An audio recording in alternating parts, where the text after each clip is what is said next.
right. Hello. Welcome to the uh what's the name of this game again? The Longing for Another Strange Land. Strong start. My name is Ross, and I will be the guide through this mini series and campaign.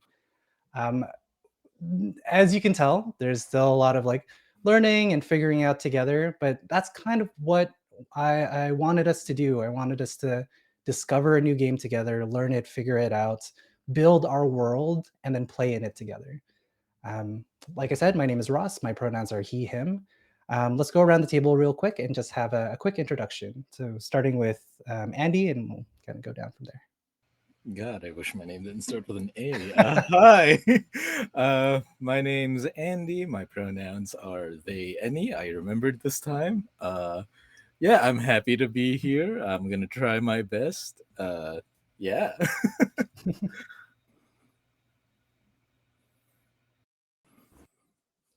Is it me now? I think it's me. I think that's how the alphabet works. Yes. I'm Fish. All over the interwebs is Fish Finley. I sing, I draw, I play games. It's a very fun time. I'm so excited. I'm so excited to be playing with this wonderful bunch. We'll see how it goes. Hi, I'm Kenny. He, him pronouns. Just what am I doing here at Oh this yeah, table pronouns. They with them. these folks? Very pumped to be here. Oh goodness, is that me? Hello, hi. I'm Zoe. You can find me on the Heart is a Dungeon podcast. She, her. I'm a voice actor. You can find me at Zotato Potato on the interwebs. I'm very excited to be here. Thanks for having me. We're so good at the alphabet, guys. Yay! Good. Yeah. We did Easy, we got it. Yeah. it. All right. So, what are we doing here today? First off, first and foremost, this is a fundraiser campaign, fundraiser mini series. We're doing it a little bit differently. Maybe it's my the complex of trying to strive for a lot more, just so that I can be seen as equal. But we're rather than fundraising for one charity, we'll be fundraising for two. So the first of the charities that we'll be fundraising for is the First Nations Development Institute. This mission, or their mission, is to uplift and sustain the lifeways and economies of Native communities through advocacy, financial support, and knowledge sharing. They envision a world where tribal sovereignty is upheld and Native ingenuity and knowledge are honored and respected. At the same time, because that is an American-focused charity, we will be also fundraising for Second Harvest here in Canada. They work with food businesses from across the supply chain to redirect surplus food to non-for-profit organizations in every province and territory in Canada. So the cool thing is when you donate to FNDI, the First Nations Development Institute, we will match that donation to Second Harvest. So please click the link up above to donate and help support these great organizations. They'll be the focus of our the focus charities throughout the entire campaign. So, why did we choose these charities, or what kind of inspired us?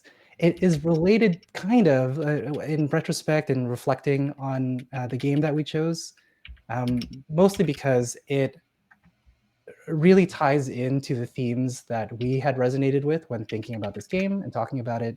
And it really ties in with this idea of stewardship and taking care of a land that is a living being.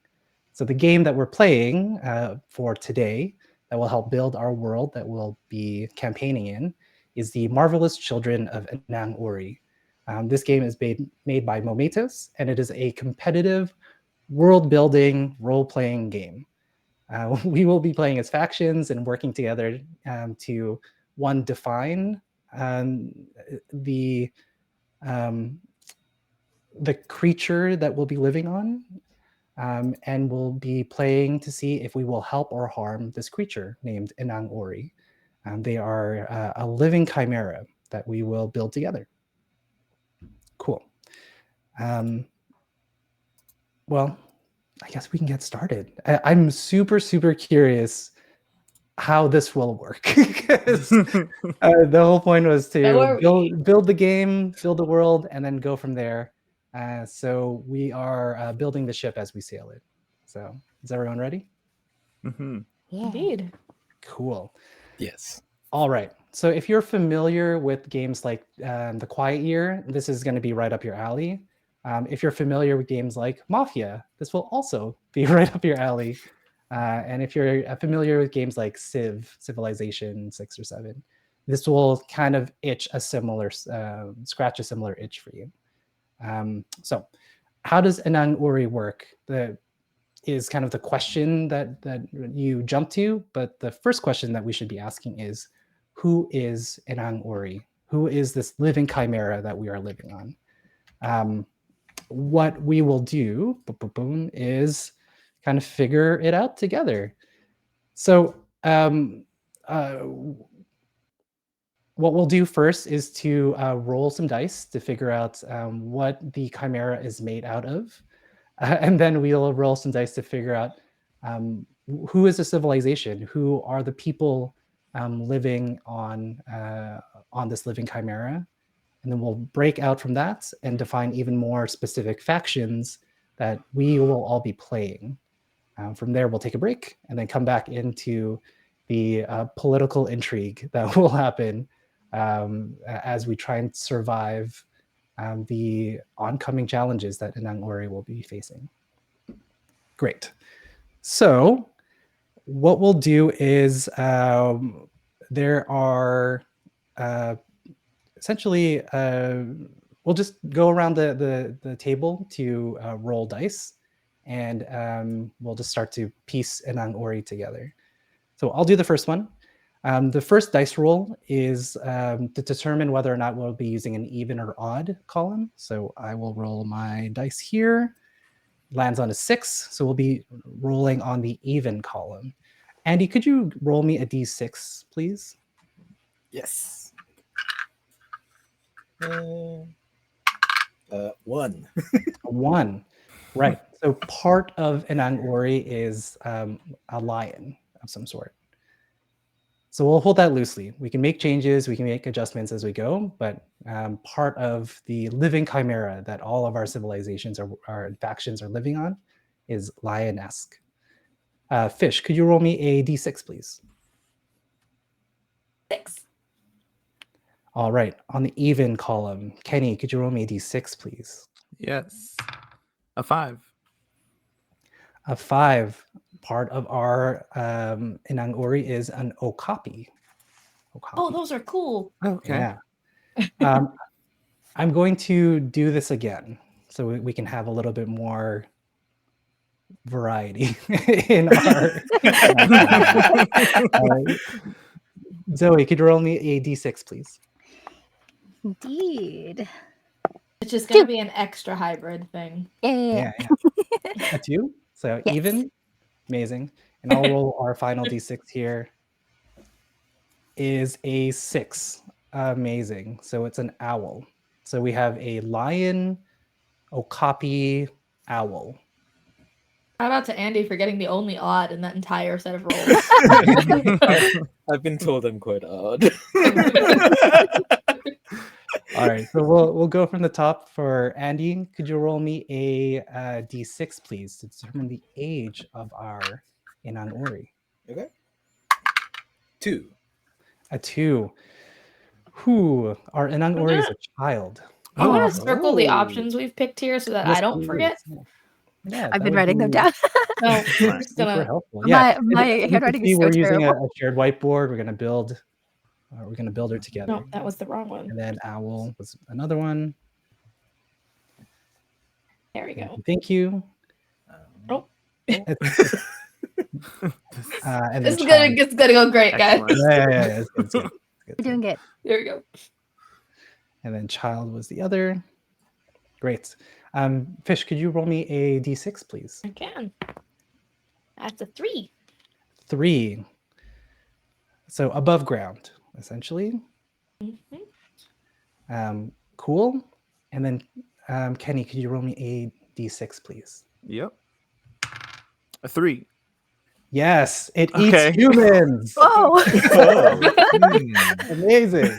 Well, And Very then excited Zoe. about that one. This is kind of working incredibly well for our like Mm. pre-game Kind idea that of, we were yeah. tossing around. And then Zoe, could you roll me 86, please? I'm hoping I don't get 4. I'm hoping 5. 3. 5. Liquid tentacles. Oh, I love that. Oh, I fun. fun. wanted that. that one. Amazing. So I will present it to the table. Is there anything that we'd like to veto here? Anything that we'd like to change or adjust? Let's just change one thing here. I would like to change child. I'm And- definitely not I'm down to against change that. that one. Yeah, that sounds I was great. also thinking that one. Yeah, that felt it could be really interesting. I think I'm cool. I think like elderly might be interesting. That sounds cool, especially Elderly with what would be we're cool. gonna do after Yeah. this session. Yeah. Let's My do only it. vote is like a young adult. I would have loved to see this thing try and find its first job. If we're gonna change things, I think it would be a little bit more interesting if we went with a different habitat, just because all of like the creatures are very like groundy sky sort of Yeah, creatures. absolutely. Underwater sounds fascinating. That would be cool, especially since we have like owl. Yeah, none of them are water animals. Mm-hmm. Does that sound That with that? interesting? Cool. Sure. All right. Excellent. Okay, so with a couple of adjustments here, our Inang-Uri is a lion owl okapi. They are elderly, nearing the end of their life, seeing their twilight years. They live underwater. They eat humans. And an oddity, not sure how it shows up, is that they have liquid tentacles. It works pretty well with the underwater thing. All right. Who would like to draw our Inang-Uri? Oh boy. I mean, I guess I can try because I Yeah, let's do art things Fish, sometimes. want to kind of chip away at her over here? Yeah, let me just find the spot on here that y'all are looking at. Yeah, like beside where it says Inang-Uri, Yeah. HP. Yeah. Feel free to keep going there, Okay. and we'll just continue Tune on. in every now and then to see where I'm at. Yeah. The next question then is who are we? Who are the people? Who's the civilization that is living on this gigantic chimera? I was actually thinking about it and wondered if it was as big. It has to be as big as like a metro city area, like the Greater Toronto area, or like all of Manhattan or something, right? Which is kind of crazy when you think about it. So let's continue rolling and figure out who lives here. We ended up with Zoe. Let's go back to Andy. If you can roll me a d6, please. Okay. 4. 4. So the civilization that inhabits Inang-Uri so that it can protect itself against dangerous creatures. The humans. Maybe it's humans. Oh, Hell yeah. that's good. Okay, I like that. I'm getting metaphor Fantasio vibes already, so that's great. Okay. Fish is chipping away. Do you mind if I jump to Kenny? Sure. I mean, I can roll if necessary. Please do. Please do. Ivan? A d6, please. D6. Yeah. That's a 2. 2. So Oh. this civilization. Oh, I know exactly. I have an idea for this one. Yeah, that's good. The civilization's primary shaping force for development is magic. This lion okapi owl is underwater. There better be some magic involved. That is good. Well, No, it's the entirely thing is that scientific. I thought when we swapped to the underwater with the liquid tentacles is that like the tentacles are the water around it That's cool. instead of itself. Yeah. And it's like just like a kind of like a magical kind of force that manifests those things. So it's like Reuniclus, the Pokemon, where it's suspended in water, but the water is Another thing I'm googling. Yeah, are That's like really cool. arms. Yeah. Like the little thingies are just kind of part of the water around it, but are somehow like a force. I'm gonna be so real. The image I had in my head was like the weird tentacle creature from H2O, just add water. Yeah. Yeah. Okay. Yeah. Let's see Because if we I've can seen that, but I communicate cannot visually. remember exactly what the reference is.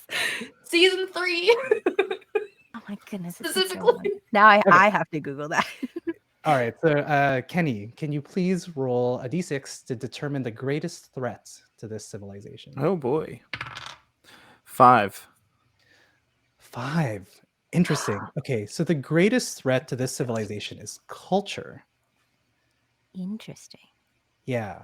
That So can mean a lot of things. that can mean a lot of things. I think like the things that pop up in my head right away is the different schools of magic or the different ways of using magic or the feelings around magic, whether it is helpful or harmful, or the source that it's using. Maybe there's a faction that draws its magic straight from Inang-Uri itself and uses her life force, whereas That's another is interesting. trying to find a different way of doing it. I thought about like culture if they're all on the back of this very elderly Inang-Uri. I thought about like insular behavior and like Yep. fear of other could be another thing you're thinking about with culture that's more like Totally. society. Maybe like they don't interact with each other very often. So the needs that often are overcome through like trade or through like cultural sharing is a constant barrier. But they would need to come together during, or at least theoretically, during moments of harm where something is trying to attack Inang-Uri. In this case, sounds like it's humans. Humans. Those pesky Okay. humans. Hear me out. Mhm. But the water tentacles are part of the mane of the weird owl okapi thing. Love it. That's cool. That's cool. Sounds good. Cool. So let's just check in on Fish. I appreciate whoever's Hell coloring yeah. in bits of this. Oh, It was Progress. Me, I'm sorry, is that right? No, Holy go for crap, it. this is I awesome. genuinely appreciate it because that is not what I'm focused on. This looks like That took you like 2 seconds. What in That's the world? incredible. Thanks. what is Try that it. book where the monsters are? Carry us, fish, carry us. Also, kind of the thought I had. So if you see this Where the- thing right here, my Mhm. thought was that instead of the beak being what opens, it like the whole face lifts up for like a jaw. Yeah, I did see that. it I like thought that was Oh, sick. sick. So like upwards the with that owl face nose. is more like a mask than an actual like mouth face Yeah. thing, and then it like just fully lifts and opens. That sounds great. That sounds Cool. fantastic. Yeah, I love it. Yeah, it reminded me of like where the wild things are. Kind of that. Yeah. Yeah, who are we to limit the number of faces it can have? Who are we to say? Okay, so sounds good. So from here, there's a lot of conversation when it comes to this game. So the next phase to this is to start to talk through. Let me actually just go through all of them here.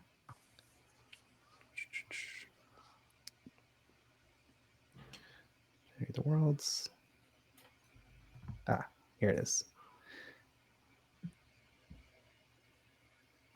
Great. Yeah. So the next phase or the next step for setup, which is where we are right now, is to unfold the known truths. So we're going to go clockwise around the table, and each player will give 2 details about the civilization. We were kind of doing it already, but let's start to solidify it. I'm happy to take notes for everybody, so that we can. That would be great. I'm busy drawing a Yeah. copy bull. So let's do that. So we're going to go around the table, share 2 details about the civilization. This could include traditions, rituals, taboos, social classes, magic, natural resources. There's a lot of freedom here. You can also use Inang-Uri's aspects as well. So maybe you can give some of those details. So we already, well, let's go around the table. So Andy, 2 things. Yes. Actually, let's do this. Zoe, 2 things. We'll go backwards. Oh. Oh. I could. You thought you were safe. You were we not could do- safe. one at a time? We could all do one thing and then Let's do have one a at a time. to Let's do one at a brainstorm? time. Okay. We can build on each other too, right? So Yeah. that sounds great. Zoe, one thing then. All right. One thing. Do we think that this underwater is like under fresh water or salt water? It feels like a deep sea ocean kind of vibe Okay. to me. I'm- So like, if you guys, it's not that you were asking me. It's totally your decision at this point. But What if it's like a patch of like fresh water underneath the ocean? oh, Yeah. maybe that could be part of the magic thing. Yeah, like the salt Mhm. doesn't mix in for whatever Yeah, like I reason. was kind of thinking the liquid tentacles, like a some sort of ritual for water purification. Ooh, Okay. Tentacles are used in a ritual for water purification.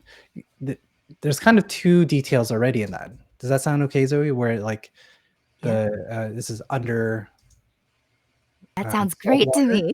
yeah, the sea, and then the tentacles are used for water purification, so that this creature can kind of exist down here.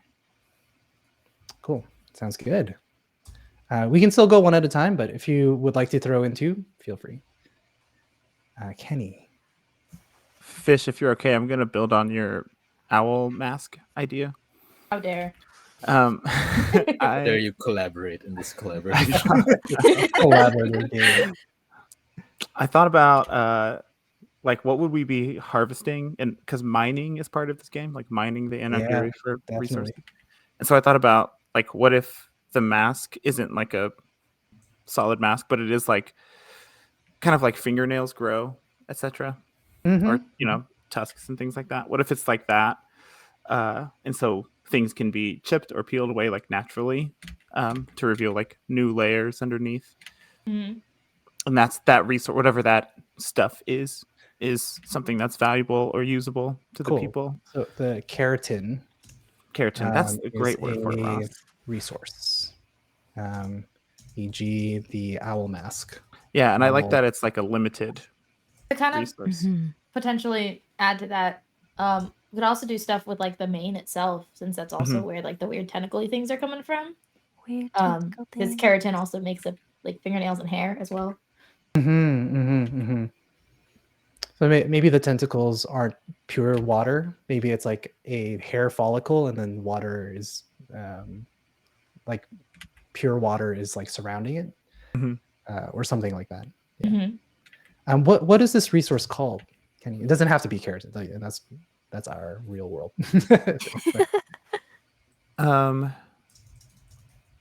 Come back to me on that. Let me Come think back. about it. Yeah. Sounds good. Fish. Well, I'm a bring. Hold on, brain cell, thinking dots. We can do the owl mask opens up. Yeah. Yeah. Cool. Yeah, Owl base. owl mask opens up, and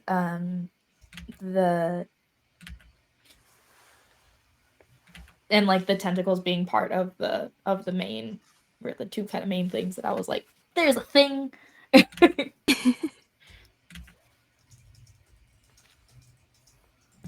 Is it when the face opens?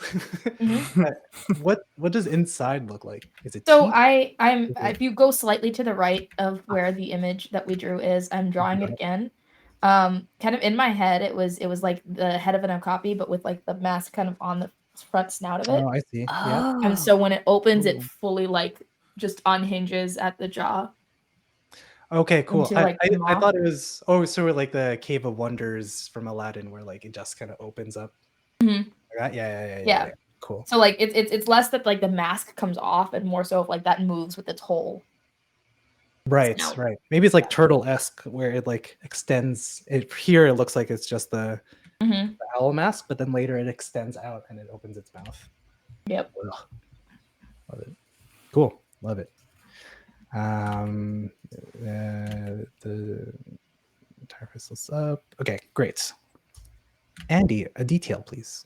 I think it only eats humans that volunteer. Sorry, it only eats humans.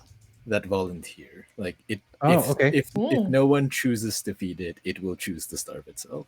Oh, cool. I kind of really Played to love the that. threat. Dang, that's tough. That's Feed. Culture good. threat. It The doesn't culture feed. threat.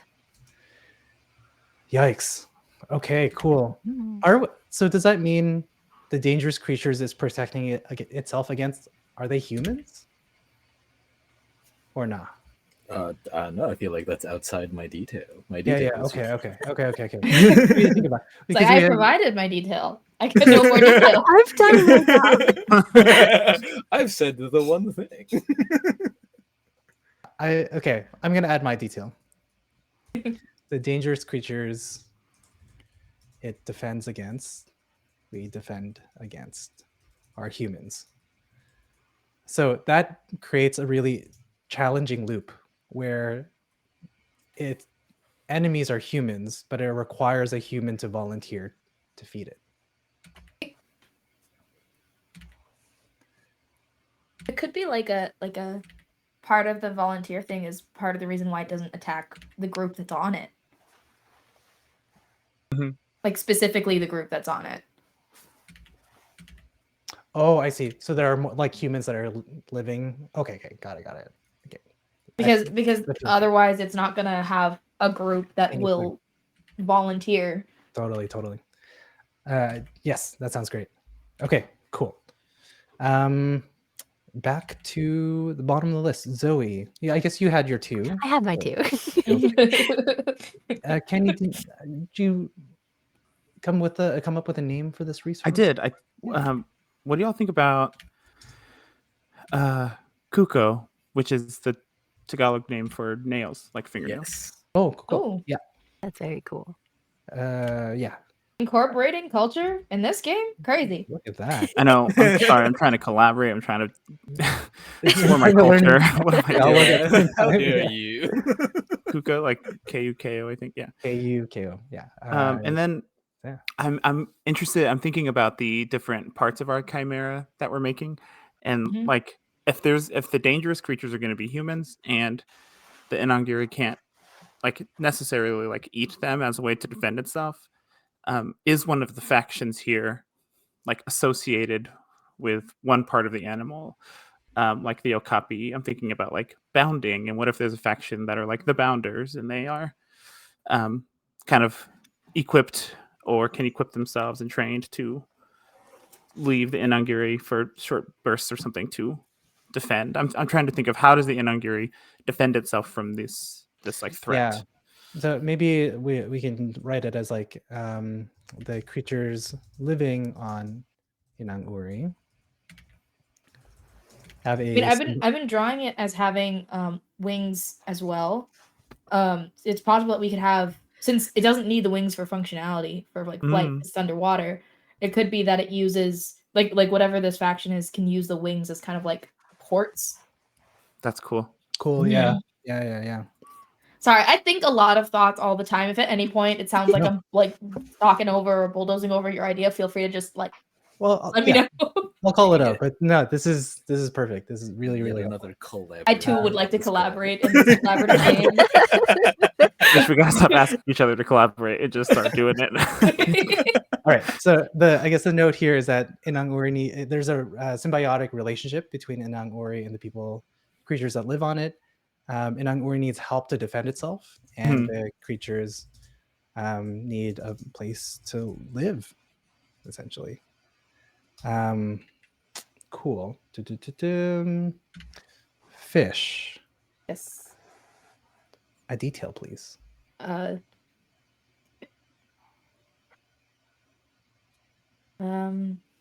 Let me see here. So we haven't touched on taboos or social classes, magic. It could be clothing. It could be food. It could be like what's the main grains, the staple grain, or things like that. Let's do magic. Great. I think a cool aspect. So we mentioned that there was potentially like a feature that is part of the main that is kind of attracting the water to it, that kind of creates these water Mhm. tentacles around it.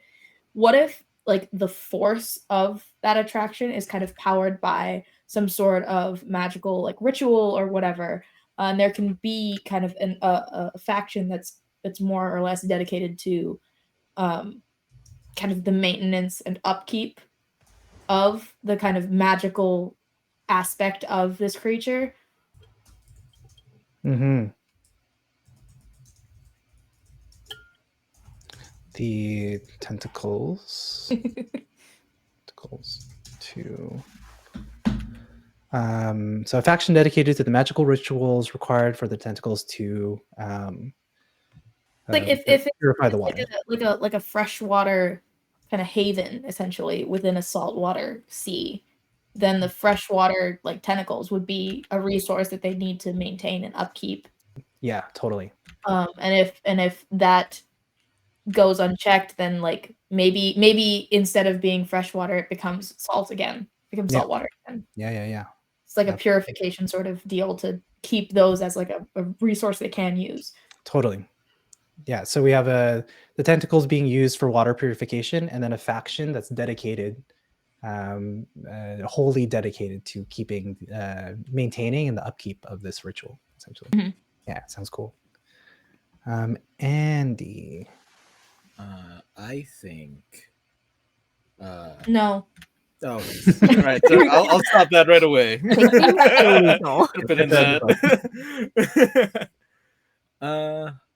I think that for the people that live on Inang-Uri, death is a celebration. They still grieve, the funeral still happens, but it is loud. It is a celebration of life instead of the grieving of the dead. Because when someone dies, they'll usually choose to feed Oh, Inang-Uri. I love that. I love that so much. That sounds great. That That's sounds very awesome. cool. Yeah. Yeah, that sounds awesome. Cool. Thank you. It's cool because like that's such a small detail that ripples in so many ways, right? Like there could be entire like companies and industries built around this like celebration. And then how do people, you can't we haven't defined whether or not they're living in water. Is it like a bubble that they're living in and they can breathe, or is it that they are living in water, and if so, they can't really cremate their dead? So I just had a terrible idea of like the way that they send their dead off is by like making them into like a kite and just like floating them into the ocean. That sounds kind of morbid. That's certainly a thing to do. Yeah. One of the things of all time. Of all the ideas, that is one of them. That is really an idea. It's like the Yeah. submerged version of a Viking funeral, you know, like sending them. Yeah. Like instead of down the river, it's into the air, into the ocean. That is pretty cool. What if it's kind of a combo of both? What if it's like instead of being like completely underwater, there's like kind of as part of like the shenanigans that is the weird water manipulation of this creature, that there's like kind of a bubble of air just on its back, like on the center bit of its back, but it's not like super super high up, so like you can still access and touch and kind of launch yourself into the waters above. Let's refine that further and say that each faction lives in a bubble of air, and then the space between them isn't. So I like that. I like in- that. I like yeah, that. traveling, Definitely. you got to go through the water, but like Mhm. living, that's where those are. And then That also allows for there to be like for like geographic placement of the factions to play a Totally. factor in their relationships. Yeah. Mm. So I think we're at a commercial break here, but we'll. I'm going to also say that at the center of each faction is a large tentacle that emits breathable air. So that's kind of the center focus, the structural, architectural yeah. focus. A large tower essentially, but it's a follicle of hair. Oh yeah, This- absolutely. These are called. Yeah, we gotta name things. Let's just call them. Um, um, let's call them Azuras. These towers. Oh. Cool. Someone in All the right. chat did say air follicle. An air Follicle. AKA, thank you. AKA. Azura sounds so much more like official and real. It's so beautiful. A colloquial follicle. term. The air follicle. Yeah, colloquially known as air follicles. Some kids have tried to Incredible. call these Air Saskatchewan. Jordans. Air Jordans. What else can we call it? And that's why the humans are the enemy. 'Cause they're coming back to give us a copyright claim. Let's call them Jordans. Okay, cool. All right. Lots here. Let's go back from the top. Who is Inang-Uri? The living chimera that our civilizations are all living on is a mix of a lion, owl, and okapi. They are an elderly Inang-Uri that lives underwater. Its diet is humans, and a strange oddity that you can observe on Inang-Uri is its liquid tentacles. The civilization that lives there is trying to protect itself against dangerous creatures. That's why there are creatures living on Inang-Uri. Maybe on land, there was a great war or some sort of human caused devastation that they had to flee into the ocean and found refuge on Inang-Uri. This civilization's primary shaping force is magic. That is what powers things, both pragmatically as well as socially, even perhaps spiritually. And the greatest threat to this civilization is culture.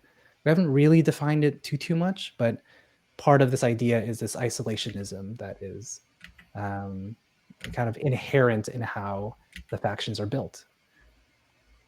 Some details. The Inang-Uri lives in salt water. It lives in the ocean, in the sea.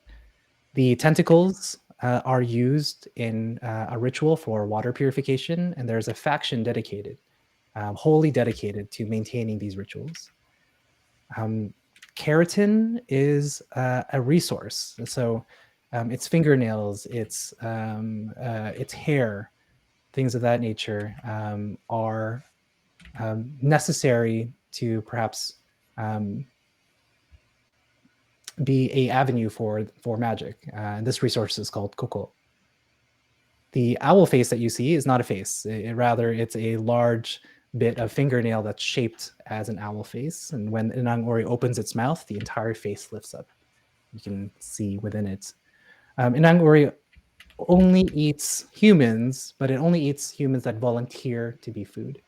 If no one chooses to feed it, it doesn't feed. The dangerous creatures that we have to defend against are humans, and the creatures living on Inang-Uri have a symbiotic relationship.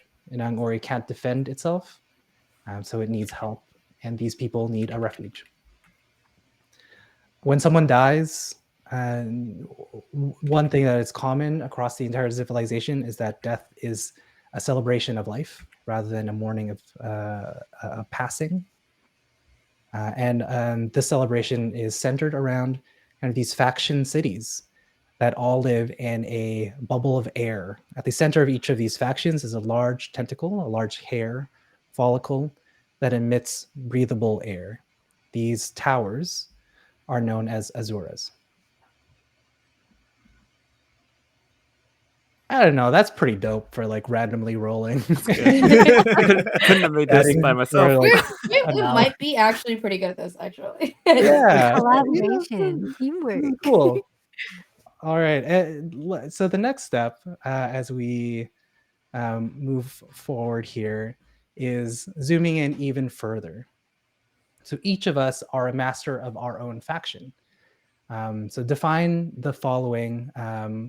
I'll make some space, or I'll create a thing for everybody. But to name your faction and write like a 2 to 3 sentence description describing its role in the civilization and what makes it odd or unique. So some examples here is like from the book.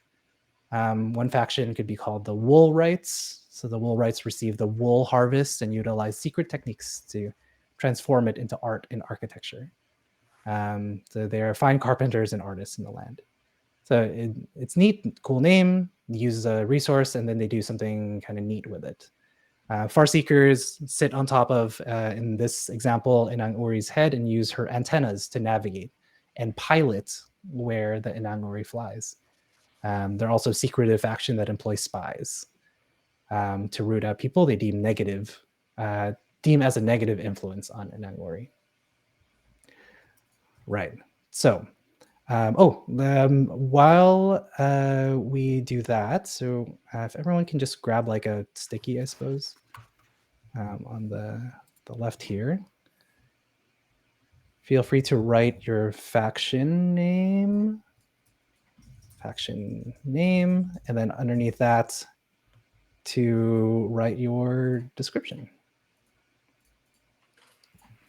Oops.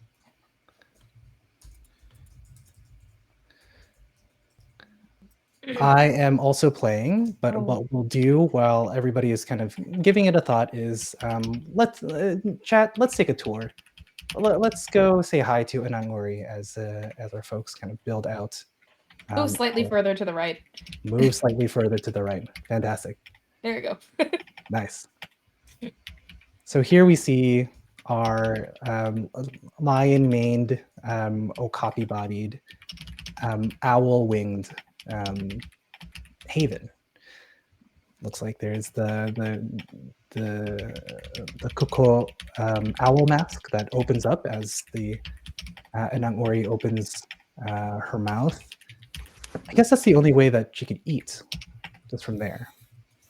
The mane is made out of those liquid tentacles, and that's a primary or a fundamental resource, because that is what provides fresh water in the saltwater environment, as well as oxygen and breathable air. You can see that okapi body and its cute tail.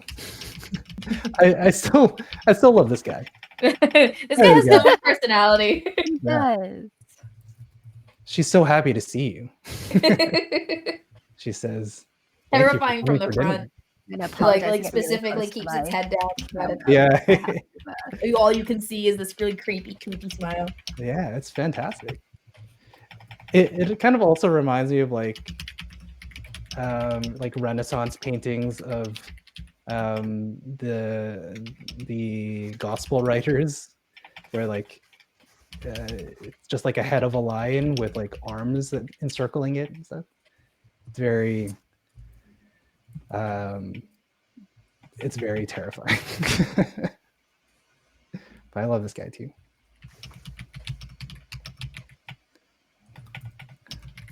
All right, I'm also going to write faction as well. Let's move her out of the way. Okay, chat. It's you and me. What should our faction be called? Suggestions. Hey, it's cheating to use chat. No, that's fine. Who said this was a collaborative game? Let's involve chat. Taking suggestions. I'm fully kidding. Ideas. How dare you collaborate with Thoughts. us? All right. The wet tentacles is the. Okay, now. I'm sorry. Wait. Let's go Hold on. back. The wet. The what? The wet. Okay. No. That is Oh, worse man. and better at the same time. I hate that. Hey Raiders, hey Hampod, thank you so much for coming by. We are playing The Marvelous Children of Inang-Uri. This is part 1 of a mini-series where we will be building the world that we'll be playing in episode 2, 3, and 4. This is also a charity stream. So we are fundraising for 2 great charities. One in the US is the First Nations Development Institutes. And for every dollar that's raised there, we'll be matching that and donating to Second Harvest in Canada, which reclaims and redistributes food from stores and large organizations. It's really great to have you here. All right. Open this on my computer and have significantly less trouble typing. Fish, I have a clarifying question, just so we don't overlap. Are you thinking of maintaining the Inang-Uri? Or are you specifically focusing on knowledge? I was going to specifically focus on like knowledge, I guess knowledge, but even more specifically, like the way that the Inang-Uri only eats those that volunteer. Like there has to have such an insane amount of self-control. Great, And okay. like that sort of vibe. And I think at some point down the line, as we start playing this out, it may behoove the faction to start trying to learn some of the rituals. But I think that should be part of like the RP of it rather than the right now, if that makes any sense. Gotcha. Mhm. So you are good to be the tentacle upkeep if you would like Yeah. to. Now I have to think of a name that's Might I suggest, Rosie had a great suggestion, the Water Bearers. Water Bearers is a good one. We also have Weticles, which is Weticles is great. really good. The faction why I don't you made. just call yourself tardigrades and call them the Yeah, day? the tardigrades. I need help with a name for my faction. What's the vibe? So the you know, walk us through it. in another show, I am not in real life like a capitalist, but here I am making a treasury. Yeah. And it's happened in shows before. But yeah, I thought that this faction would kind of focus on the like responsible and careful collection of Kuko and how to distribute it. And so they have specific tools and kind of ways to retrieve the Kuko, and then they want to make sure that factions are getting it equitably. And I thought that this might be a nice faction that kind of does intentionally cross boundaries to play on that culture issue a little bit. And factions will sometimes like request special allotments of Kuko for projects that are important. Yeah. Can I suggest a detail? Please. Maybe this is the one faction that doesn't live in an air bubble. Like they've evolved to live in the water, so that That'd be they cool. can go everywhere that they need to. This faction has evolved to live outside of an air bubble. So then,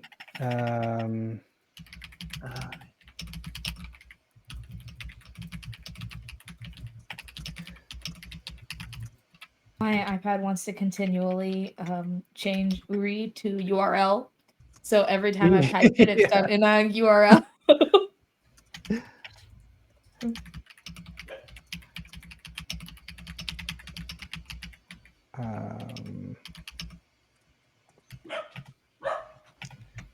what would be? I think we can do better than Treasury.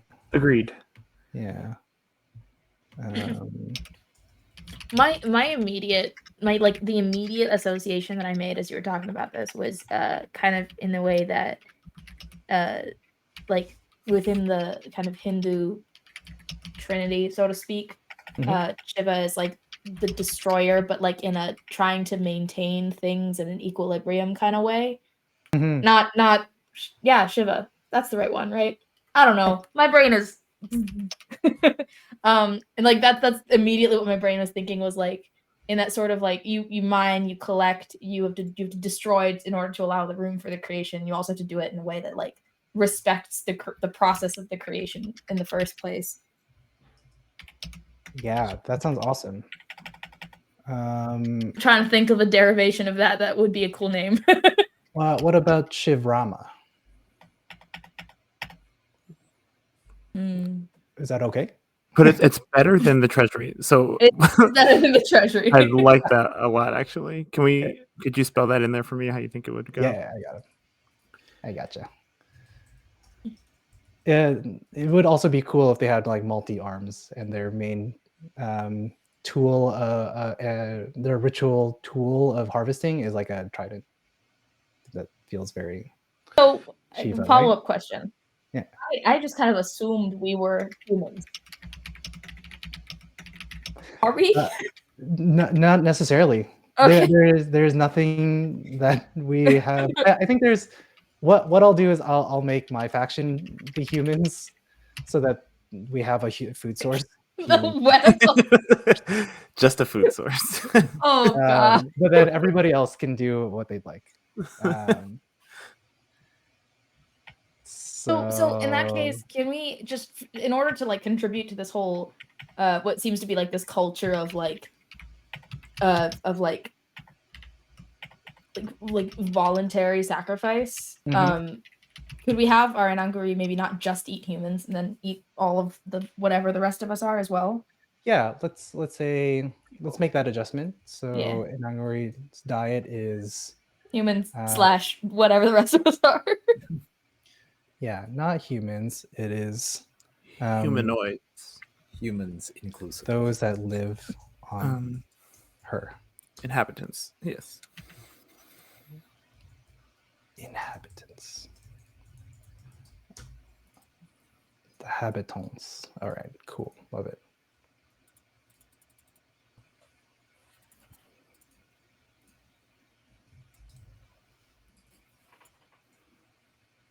Humans inclusive. This is good.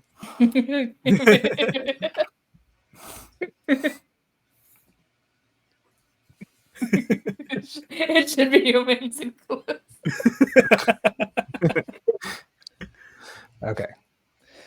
All right. I need to really think about my faction because the medical human food source is not really.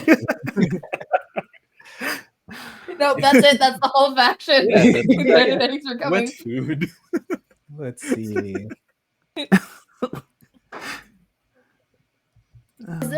Rosie's idea of Kenny sounds pretty cool. Like they can water bend with multiple arms, like the tentacles, like that they were somehow like yes, to emulate kind of what they were seeing. That's good. I mean, it probably takes a good bit of magic, so it would make sense for that to be reflected, in their form. Maybe like being exposed to that magical fresh water has kind of forced their evolution. That sounds really dope. Zoe, sweet. I had a question for you because you were doing the magic shenanigans, right? Yes. Where is your little post-it? On the green one. Okay, cool. So are you then focused? So okay, cool. But so you're doing the like kind of old magic. I can do kind of like the new magic. I love that. And that way we're not, and we're still cool. Okay. I can read with my eyes sometimes. Who is this absolutely going off about this faction, the Grave Feeders? This is... I'm so you just with the in lore. real It's quick beautiful. To say humans inclusive, but here you are writing a novel. Given how quiet Andy has been, I do not doubt that. Every neuron in my brain was burning itself alive. Okay.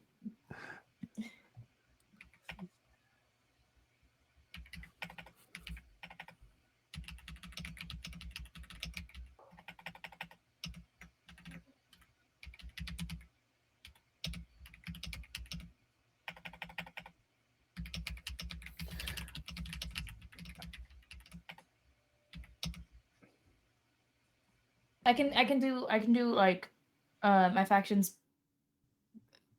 the knowledge of them figuring out magical rituals and stuff is known, but like they are very secretive about the magical rituals and stuff because yours likes to share, right? I read that right? Sharing is caring. Take pride in passing down the ritual, whereas my faction's gonna be all like, "Well, we figured it out, so it's our thing. Leave us alone." And I'm then gonna file a patent. Yeah, it's pretty cool. Yeah.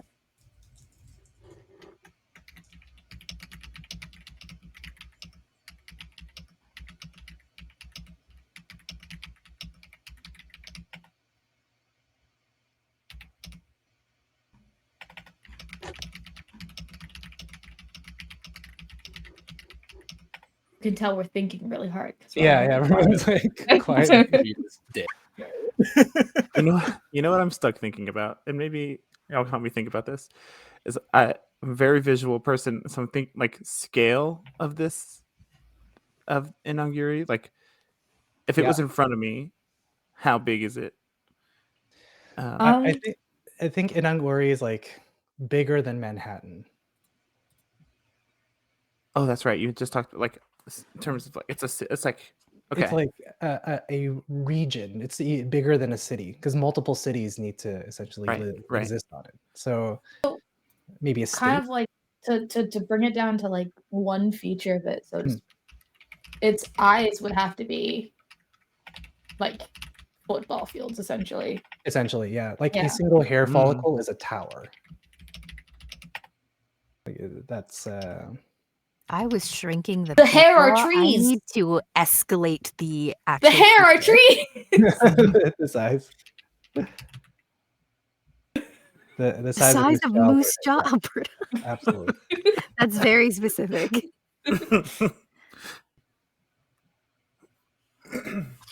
I can't stop thinking about the weticles. The weticles, please. The hair are trees.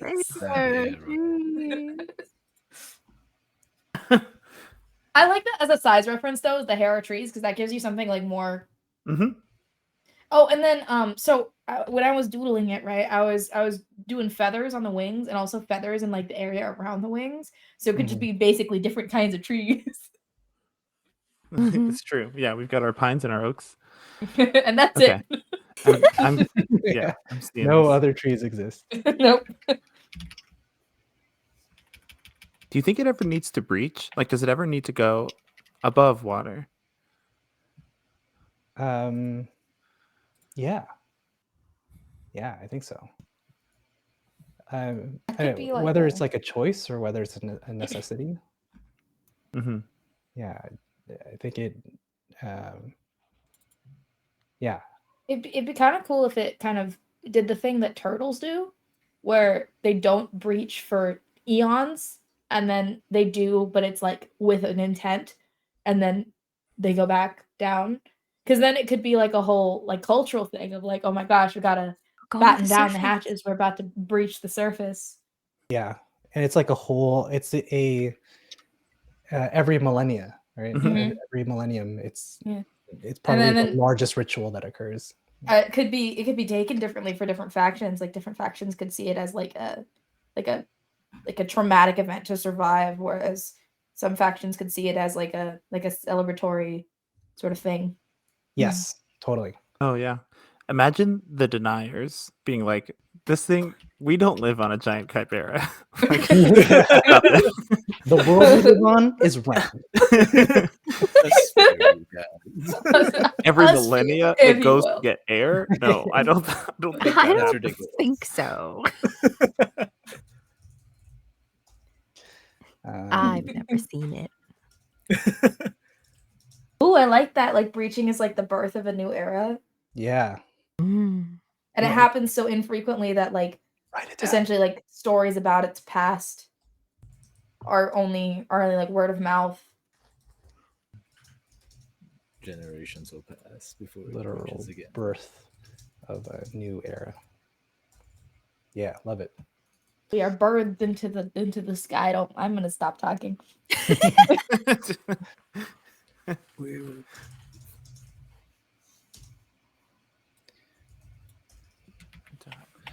Warrior.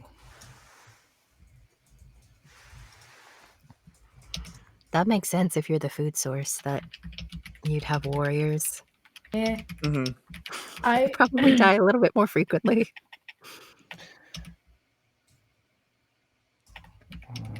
I wonder what you would do if somebody doesn't choose to be food. Yeet. Yeah. Toss I- them off I- the side. Random. Let's play to find out, right? Like that'll be really really Mhm. interesting if that was the case. Yeah, it could be part of the culture issue Yeah. Mhm. as people stop wanting to volunteer. Against I wonder how many humans inclusive it takes to feed Inang-Uri.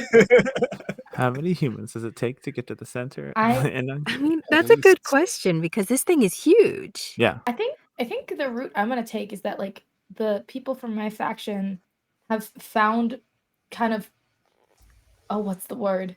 The change things from one thing to another thing word for magic. transfigure, Transmute? transmutation. Transmutation. They've essentially figured out like some kind of transmutation shenanigans, and so because they like there's an active pursuit of magic to imitate and become like Inang-Uri. And so they have like transmutation sort of rituals where they can kind of give themselves like small feathers and like cool little like single feature aspects of Inang-Uri, but like much smaller scale and not as epic. Not as epic. yeah, Like- it's like one of the common uses of it is like Yeah. yeah. Mhm. I like the idea that the quantity of food doesn't matter. It's like I in my brain it's whoever dies, right? Like if they were a person with a lot to share, a lot to give in whatever way they can convince themselves that is true, Yeah. that brings Inang-Uri like more nourishment. So it's less the like It's quality over physical quantity. person and Yeah. more like the sentimentality associated with that person. If you believe in your heart of hearts and it is true to yourself that you have lived a fulfilling life, then you will yourself be fulfilling. Oh. I love Andy. I need the brain cell back. That'd be great. I wish that was true in real life. Yeah, that sounds cool. That's so good though. Actually, what?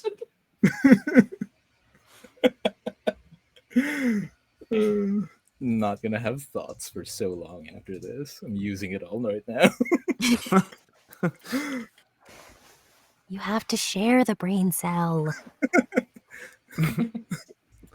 But I have it. I don't have it very often. It's my turn with the brain cell.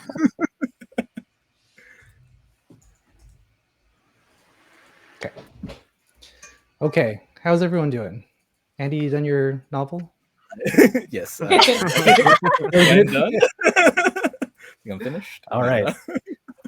Let's do this, folks. Let's go around. Let's share our different factions. Hold on, I'm And renaming then, them. Don't start with me. Yeah, and then we'll take a break after that. So, I'm happy to go first because I'm on screen already. Right. So the faction that I have is called the Bento Hangin. These humanoids live on the wings of Inang-Uri and are a warrior people. So all along the wings, along the feathers, but most likely along like the main wing bone. That's where they live. They ride on boards made of feathers, and they defend against all manners of creatures. Their pride and haughtiness are equal to their fervent defense of Inang-Uri. They have a particular fondness for food from other factions. That's sweet. I love yeah. the boards made of feathers. It's really cool. Yeah, I've been reading a lot of like Jin Sha and Wuxia stuff, and like riding on magical swords is it's like stuck in my head. So that's kind of how I see the Bento Hangin. They're like war isn't used against the people living on Inang-Uri. They see them as very much part of the mother that they live on. So they refine all of their like fighting tactics and techniques and all of that as in fighting in water, fighting in the air if they have to defend against creatures if they during the millennia breach. So there's probably very few that are practiced in that. They might also perhaps be the main means of transportation across multiple factions, like these boards of air. Cool. Yeah. Let's go to the next person. I'm just going to go to the first person I see. So, Kenny. Yeah, the Shivrama. I like the name because I do think that this is like a very spiritual thing for the Shivrama. Collecting the Kuko and making sure that everyone across Inang-Uri is taken care of. And sometimes that means not denying some factions special requests so that everyone's provided for, which can come with some, I'm guessing, some conflict, some hard feeling. Yeah, they are the group that collect and distribute the Kuko from, I'm thinking like the Okapi hooves, the mask, maybe even like if they can get it sometimes from like hair, but their mission, they try to be equitable and respond to the needs of all the factions. And I do love the idea that they've evolved to kind of live outside of air bubbles. They're nomadic and transport and collect. Nice. Love it. Cool. I see water bears. I'm going to move you a little bit lower here, Zoe. Okay. Cool. All right. So the water bearers, they focus mainly on the preservation of the physical aspects of society and the care of the Inang-Uri. Mainly in like they like working with their hands more than the newfangled magics.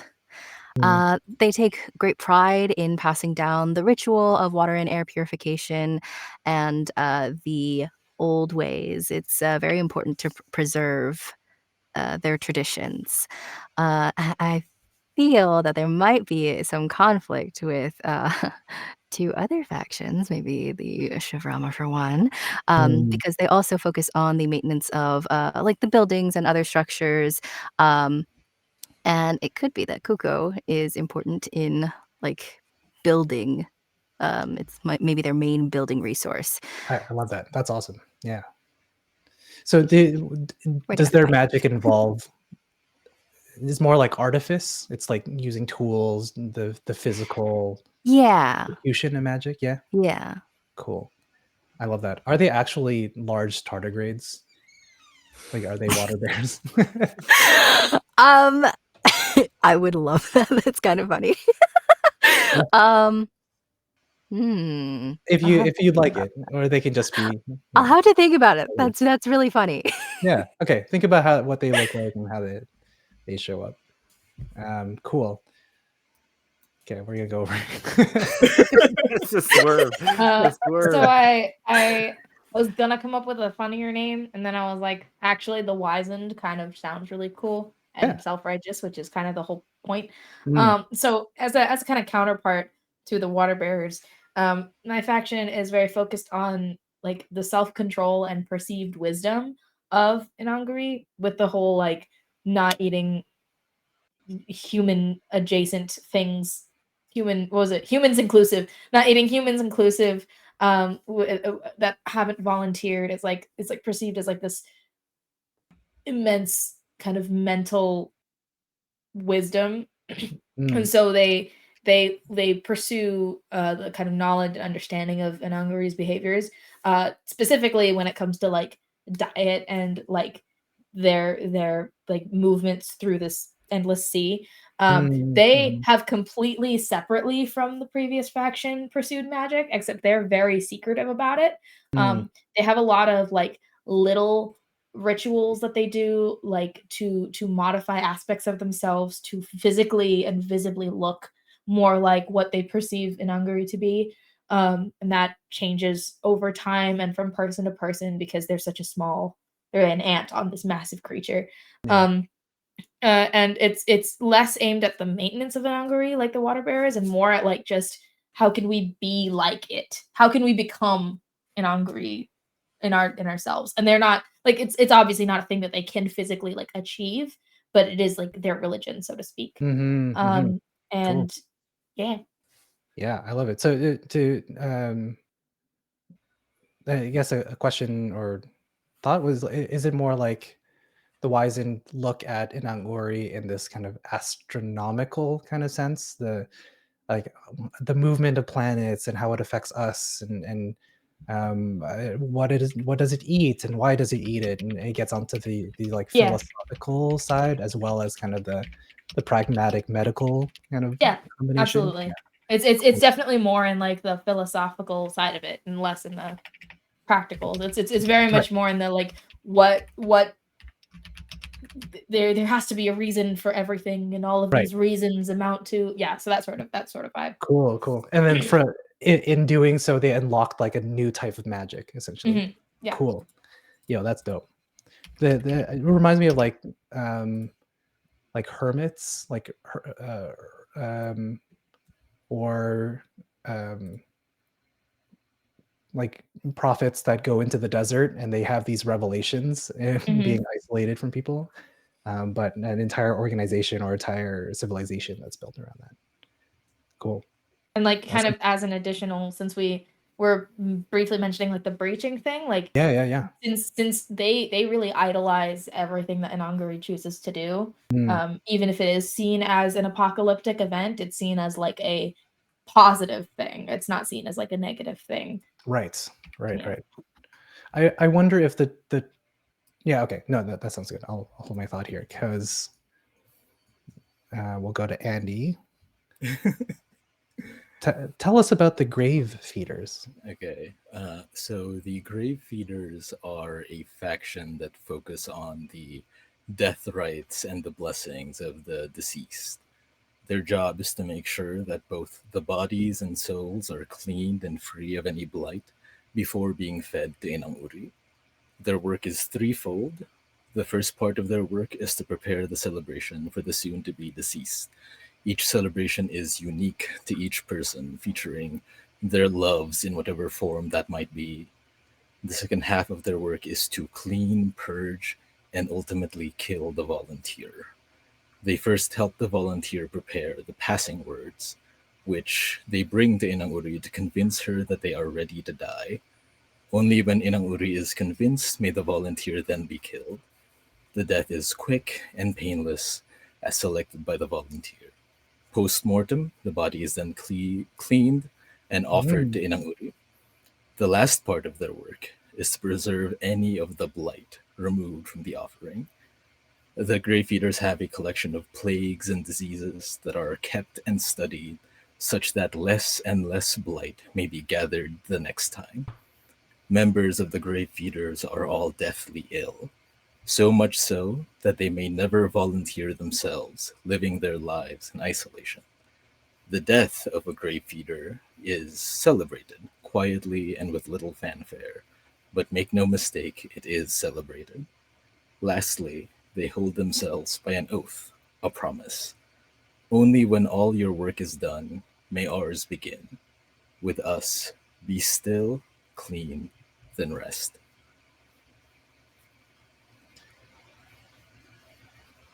They're that's awesome. Brain cell back, God. I'm so glad you went last because following that up would be. The swerve was real, yeah, for sure.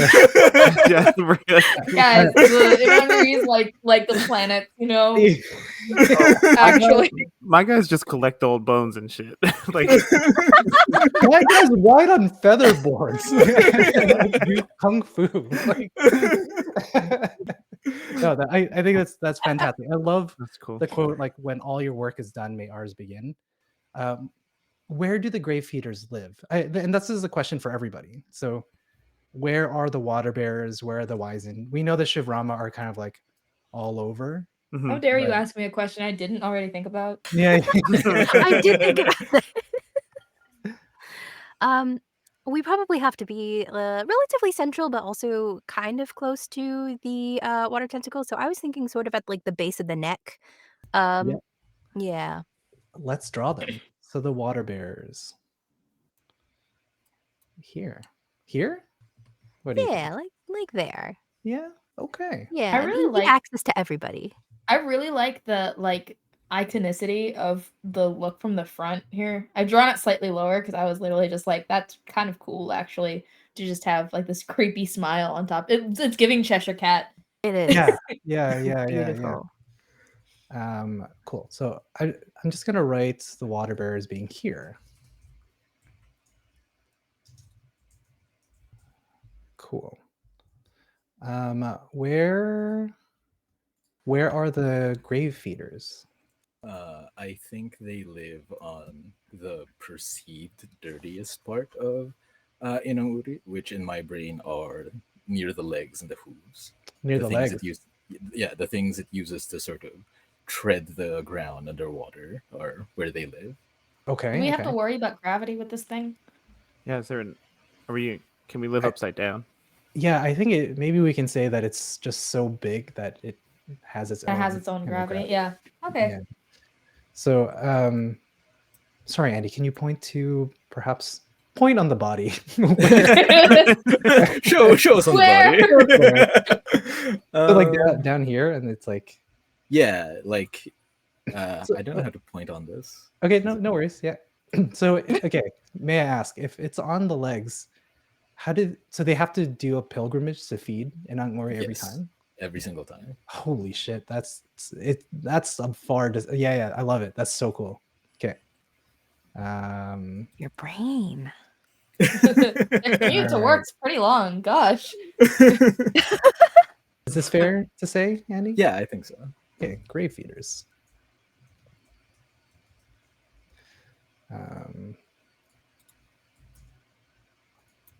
Maybe I'll just make this bigger. Okay, great. This whiteboard thing is my new favorite thing.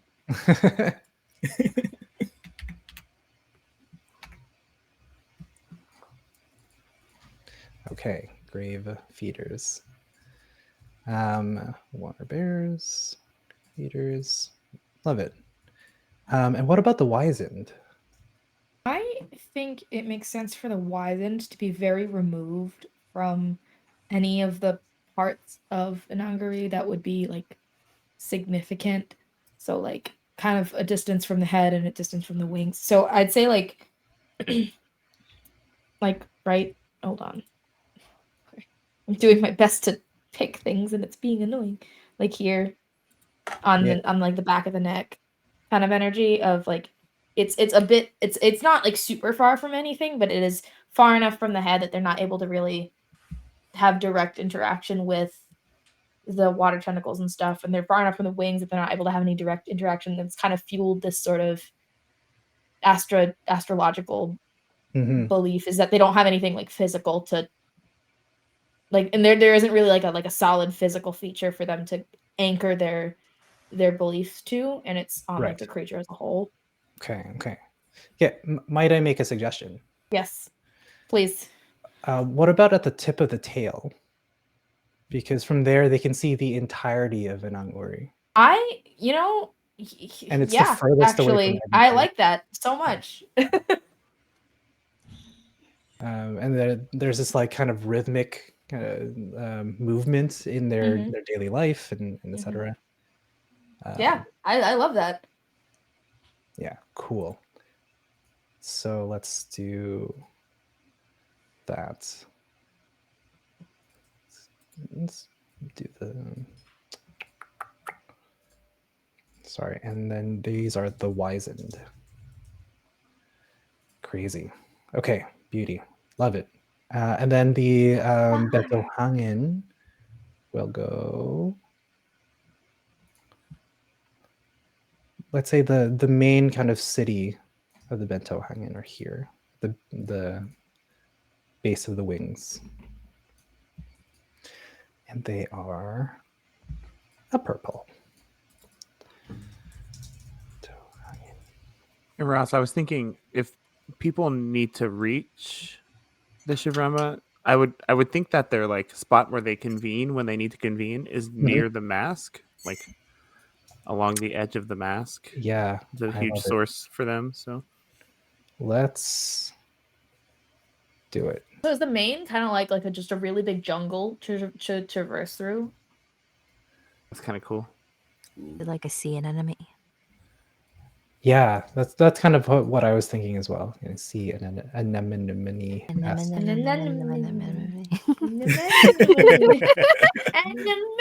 Shivrama. It's probably the Uh, darkest part too, right?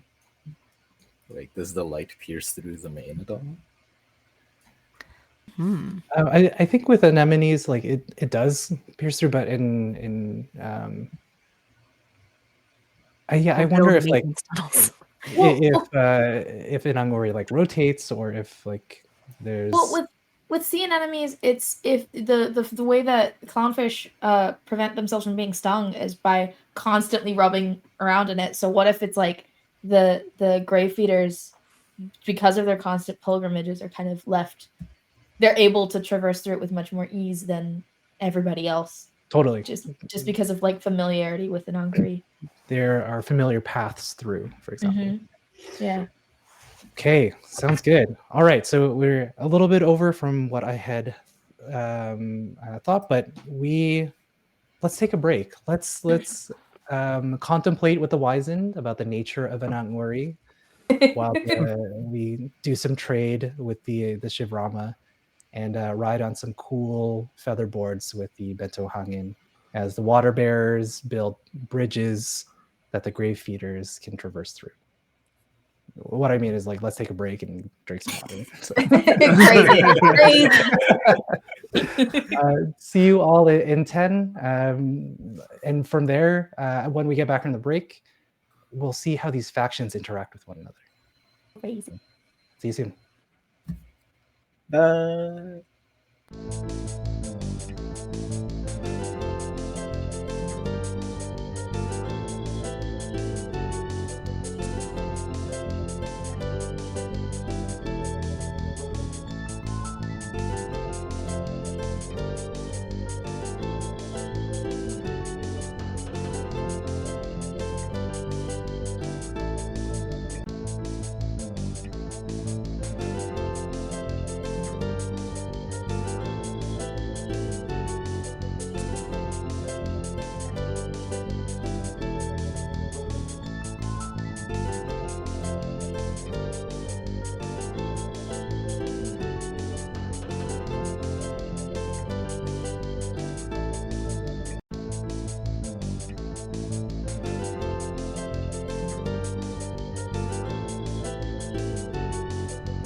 Hello, welcome back from the break. Really, really great to have you here. For those who have just joined, we are playing The Marvelous Children of Inang-Uri, a competitive world-building role-playing game made by Momentos. And we, the cast and crew, are trying to fundraise for two amazing charities. One in the US, the First Nation Development Institute, whose mission is to uplift and sustain the lifeways and economies of Native communities through advocacy, financial support, and knowledge sharing. They envision a world where tribal sovereignty is upheld and Native ingenuity and knowledge is honored and respected. For every dollar that you donate to the FNDI, we will match that dollar and donate to a charity here in Canada called Second Harvest. Second Harvest works with food businesses from across the supply chain to redirect food surplus to nonprofit organizations in every province and territory in Canada. Yeah, really fun game so far. Really interesting table. Really interesting kind of dynamic where we go from a sticky that said the human food source to an incredible novel and epitaph from Andy about the value of death and the beauty of moving forward and passing on. Let's see how that actually works when these factions that we've created start to interact with one another. So the other half of Inang-Uri, this game, the first half is the creation and definition of the living chimera that all of these different factions live on. So as a reminder, this is our mother chimera, the living world, the being in which the civilizations rely on. This is Inang-Uri. In the center of her chitin-esque fingernail like mask that is in the shape of an owl face. This valuable resource called Koko is the Shibrama, who have a stewardship and a spiritual connection to the harvesting, as well as the replenishment and stewardship and taking care of this incredibly valuable resource that's used for both magic as well as building supplies. I think it's most likely the resource in which we trade across all of the different factions. A little bit to the east or further down the neck are the water bearers. This faction is made of those who use the old magic, where magic is done through movement and tools and creation, through artifice and architecture. And they, I'm gonna do some zip. Oh yeah, they are the key faction that takes care of the large towers that are sprinkled around Inang-Uri, called the Azuras. These towers are they convert and create breathable air so that the beings that live on Inang-Uri can do so. So they are the infrastructure as well as the innovators in some ways. A little bit further south, down the leg of Inang-Uri, are the Grave Feeders. These are the ones this faction manages and celebrates the end-of-life rituals, the ones that have passed on and captured the passing words that convince Inang-Uri to eat its inhabitants, the core food source of this large creature. Inang-Uri will not eat anyone that doesn't volunteer, that doesn't give themselves to her. And the Grave Feeders are there to help manage that reflection, that giving, and presentation, as well as the celebration of that person. To the north are the Bentohangin, the martial faction. They live on the wings of our Inang-Uri. They are the defenders of this creature. All of these people, these humanoids, had to flee from land and into the water, and they found refuge in Inang-Uri, and the Bento Hangin hold a very deep sense of responsibility to keep their home safe. They don't look down on the other factions per se. They see them as a core and key part, one and the same as Inang-Uri, but they have this sense of pride and haughtiness that is equal to their martial prowess. They're well known for flying on blades made of feathers. And at the very end are the wizened.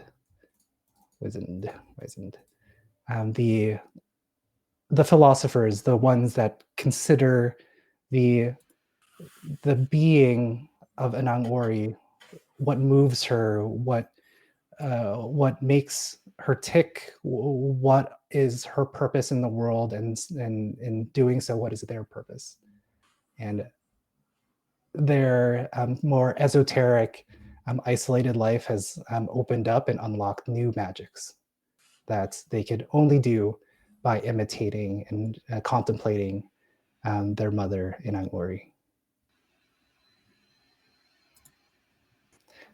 Pretty cool, huh? Yeah, All we're right. maybe So- kind of good at this, actually. yeah, it's like we've done this. We kind of killed it. Kind of good at this. All right, and there, thank you so much again for being here, for joining us. Let's get into some politicking, because I'm sure that is the power fantasy and escapism that we all want right now. So all of this is really interesting, and honestly, you can stop the game here, and that is a really great world to then build out of and to build and play within. But there is also this competitive side to Inang-Uri. So the first thing that we'll be doing, just going kind of step by step here, is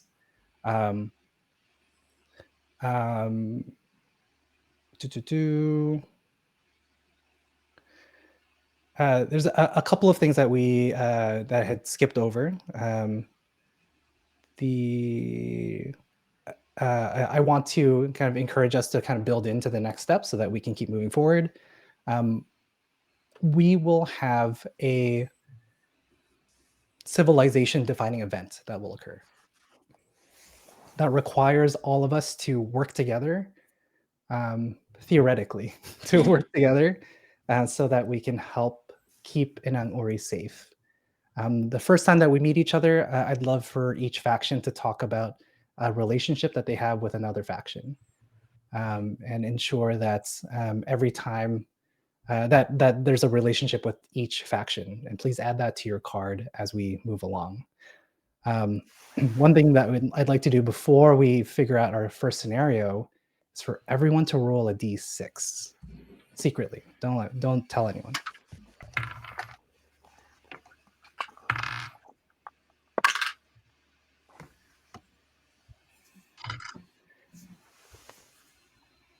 In the depths of a endless ocean, in the azure waves and the indigo depths, a large creature, it looks like an island, maybe a moon, maybe it's the spirit of the world itself, glides through the water effortlessly. Her mane flows back in wisps of freedom, and the large owl-like wings propel this massive creature forward to an unknown horizon. Many factions, many people live here, all depending on this creature, its survival, its needs, its worries, its fears, its hopes are all part of the daily necessity of all the people here. And yet, one among you may be a traitor. So for anyone who rolled a 1, keep it to yourself, don't tell anyone. If you rolled a 1, your game is to make sure that Inang-Uri dies. That's how you win.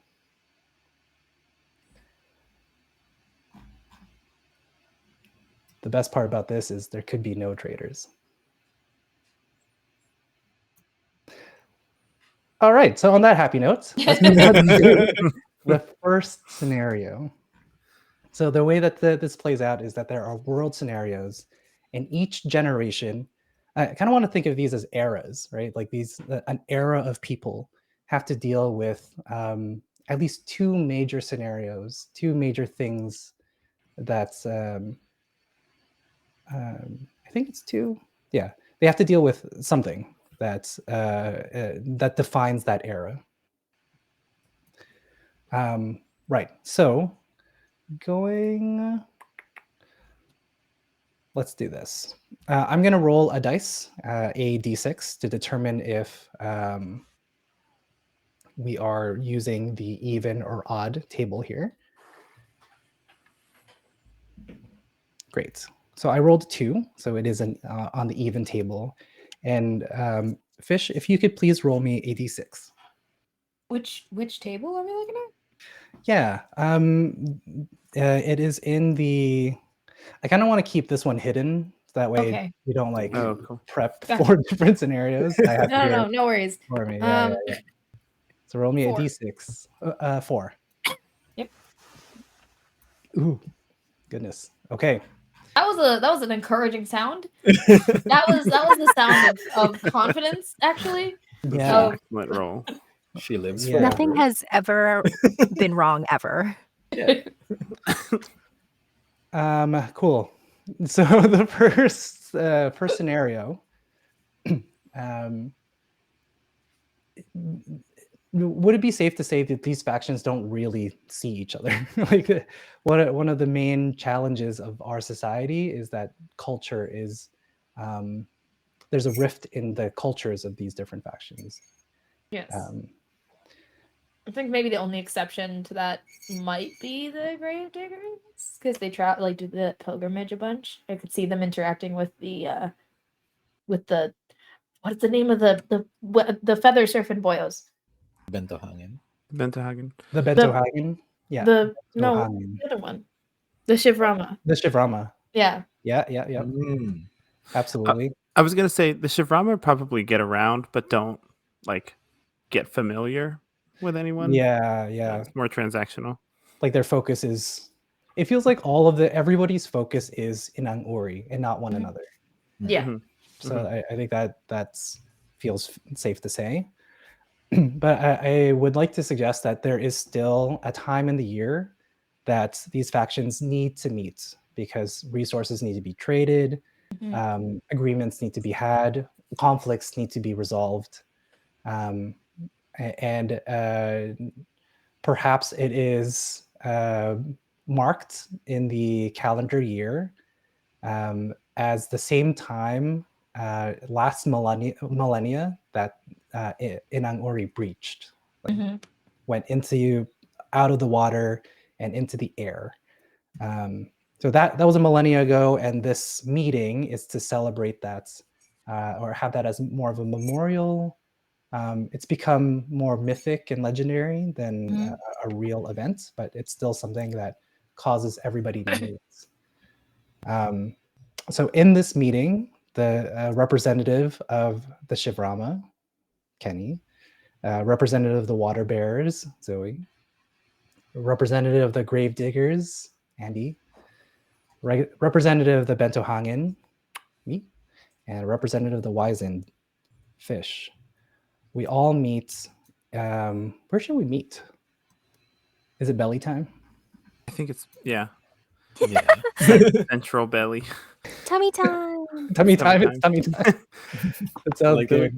I think we could have said heart, but no, we were like, no, belly. Belly. No, I think belly because like this like core interaction with Inang-Uri is through food. So like I think the belly area is really sacred. That's true. Yeah. Also, like on animals, typically the belly is the more vulnerable part. Yeah. Horrible place. Yeah, it's a show of like trust that Inang-Uri gives everyone. Not What was the event, Ross? Little intense for that the is the flow chart. sacred place. Hey, Ross, maybe you're the traitor, actually. Who could say? Right. So, what is the name of this area? Um, um, yeah. Any thoughts? Any names for this like really special sacred space that all these disparate factions meets once a year? I mean, I kind of like using the word core in there somewhere. Okay. Hmm. Core. Cool. We can call it the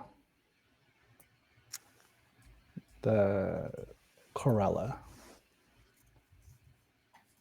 You're so Yeah, good at naming things. I like that. That's nice. This is like a Wait. Was that about to segue into another bubble that said Terminator on it? Oh god. What? yeah, I did. Yeah, It sure was.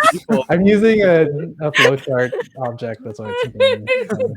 Default I like the is Terminator's like ass word. I know that's so funny, but that's like the default. Because why? No, these guys. Yeah. It's fine. Okay, so let's say that the Corella is an ancient city. Maybe it's the first city that was founded, and it requires no maintenance. It's a city that Inang-Uri takes care of herself. It's a place that it's a table that she sets to make sure that everyone has a seat and to meet one another. So in this beautiful city, these 5 factions meet. I counted right. Yeah, 5 factions meet, and rituals are had, and one at a time, these factions approach a large temple at the center of Corella called the High Table. I'm just gonna pull stuff out of my Terminator. So, yeah. So let's say the temple is called the High Table. Which faction approaches first?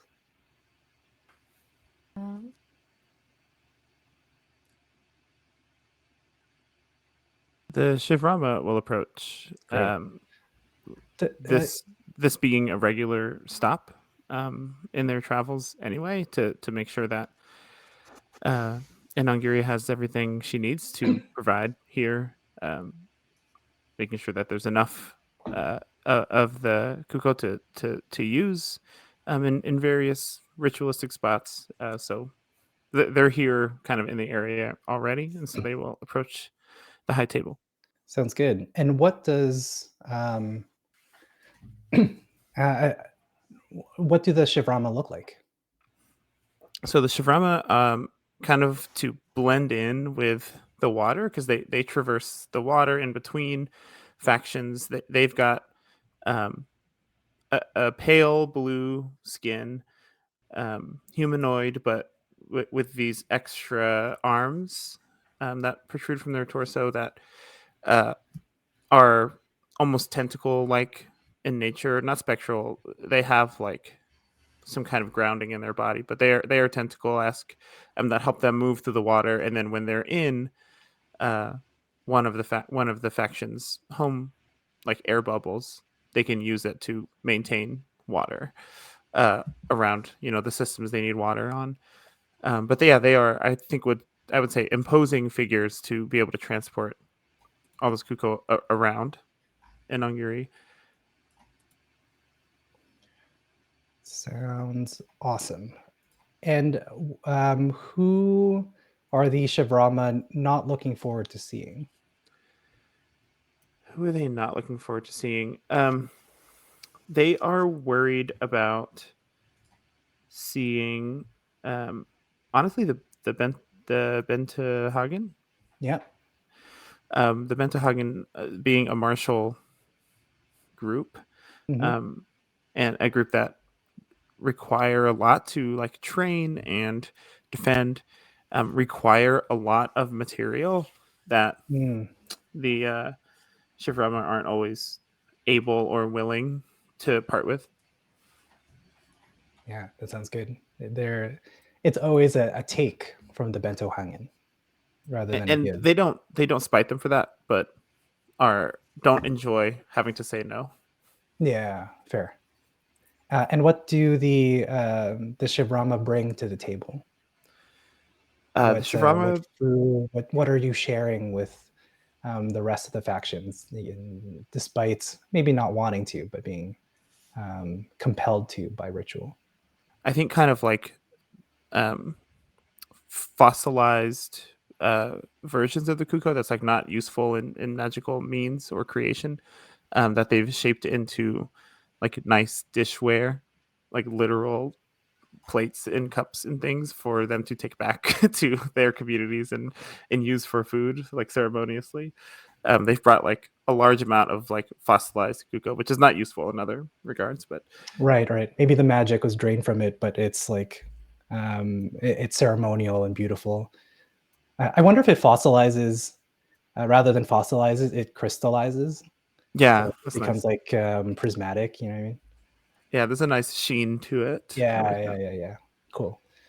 These look like pizzas, but let's. Sorry, I meant to say we brought pizza. Yeah, you brought pizza. We got That's what the chicken Corporate pizza wings. party. That's what happens Yeah. in the fossil baths. I brought the Totitos, everyone.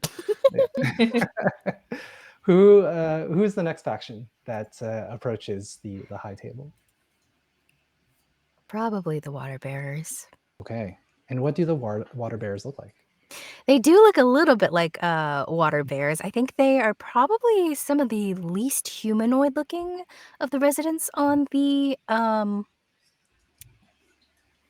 city, the Chimera, because Inang-Uri. yeah, because Yeah. they don't use a lot of magic. So they probably have an evolutionary need. They do look a little bit like water bears, but I think that the water bear face is a little bit scary. So they look a little bit more like a platypus with 8 legs to be a little bit more approachable. Um, they're probably not super colorful, just like brownish grays, neutral colors. Okay, sounds good. And then, who are the water bears not looking forward to seeing? The wizened. The wizened, and why isn't that? Why is it? Why isn't that? I mean, all that newfangled magic, they're breaking away from tradition. They're very secretive. They don't like to share.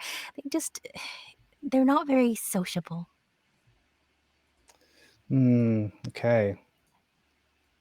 This idea of like not living to a shared responsibility is important to the water bearers. Mm-hmm. Interesting. Okay, fantastic. And what do the water bearers bring to the table to share? Being people that work with their hands, they've probably brought like baskets woven from the Inang-Uri's hair, and there's intricate patterns in the trim. It's not so much as a practical thing as you would think that they would bring, but there is beauty in handmade goods, and I don't Absolutely. think they have a lot of hobbies. Their Yeah. hobbies are just pretty much work, but prettier. Yeah. No, but it's like craft, right? Like there's Yeah. this beautiful craft that is responsible to making these baskets, and it's made of cocoa, right? Like it's made of the finer woven versions of that. So it's beautiful, it's useful, and it's powerful in its simplicity. Fantastic. And who is next to the high table?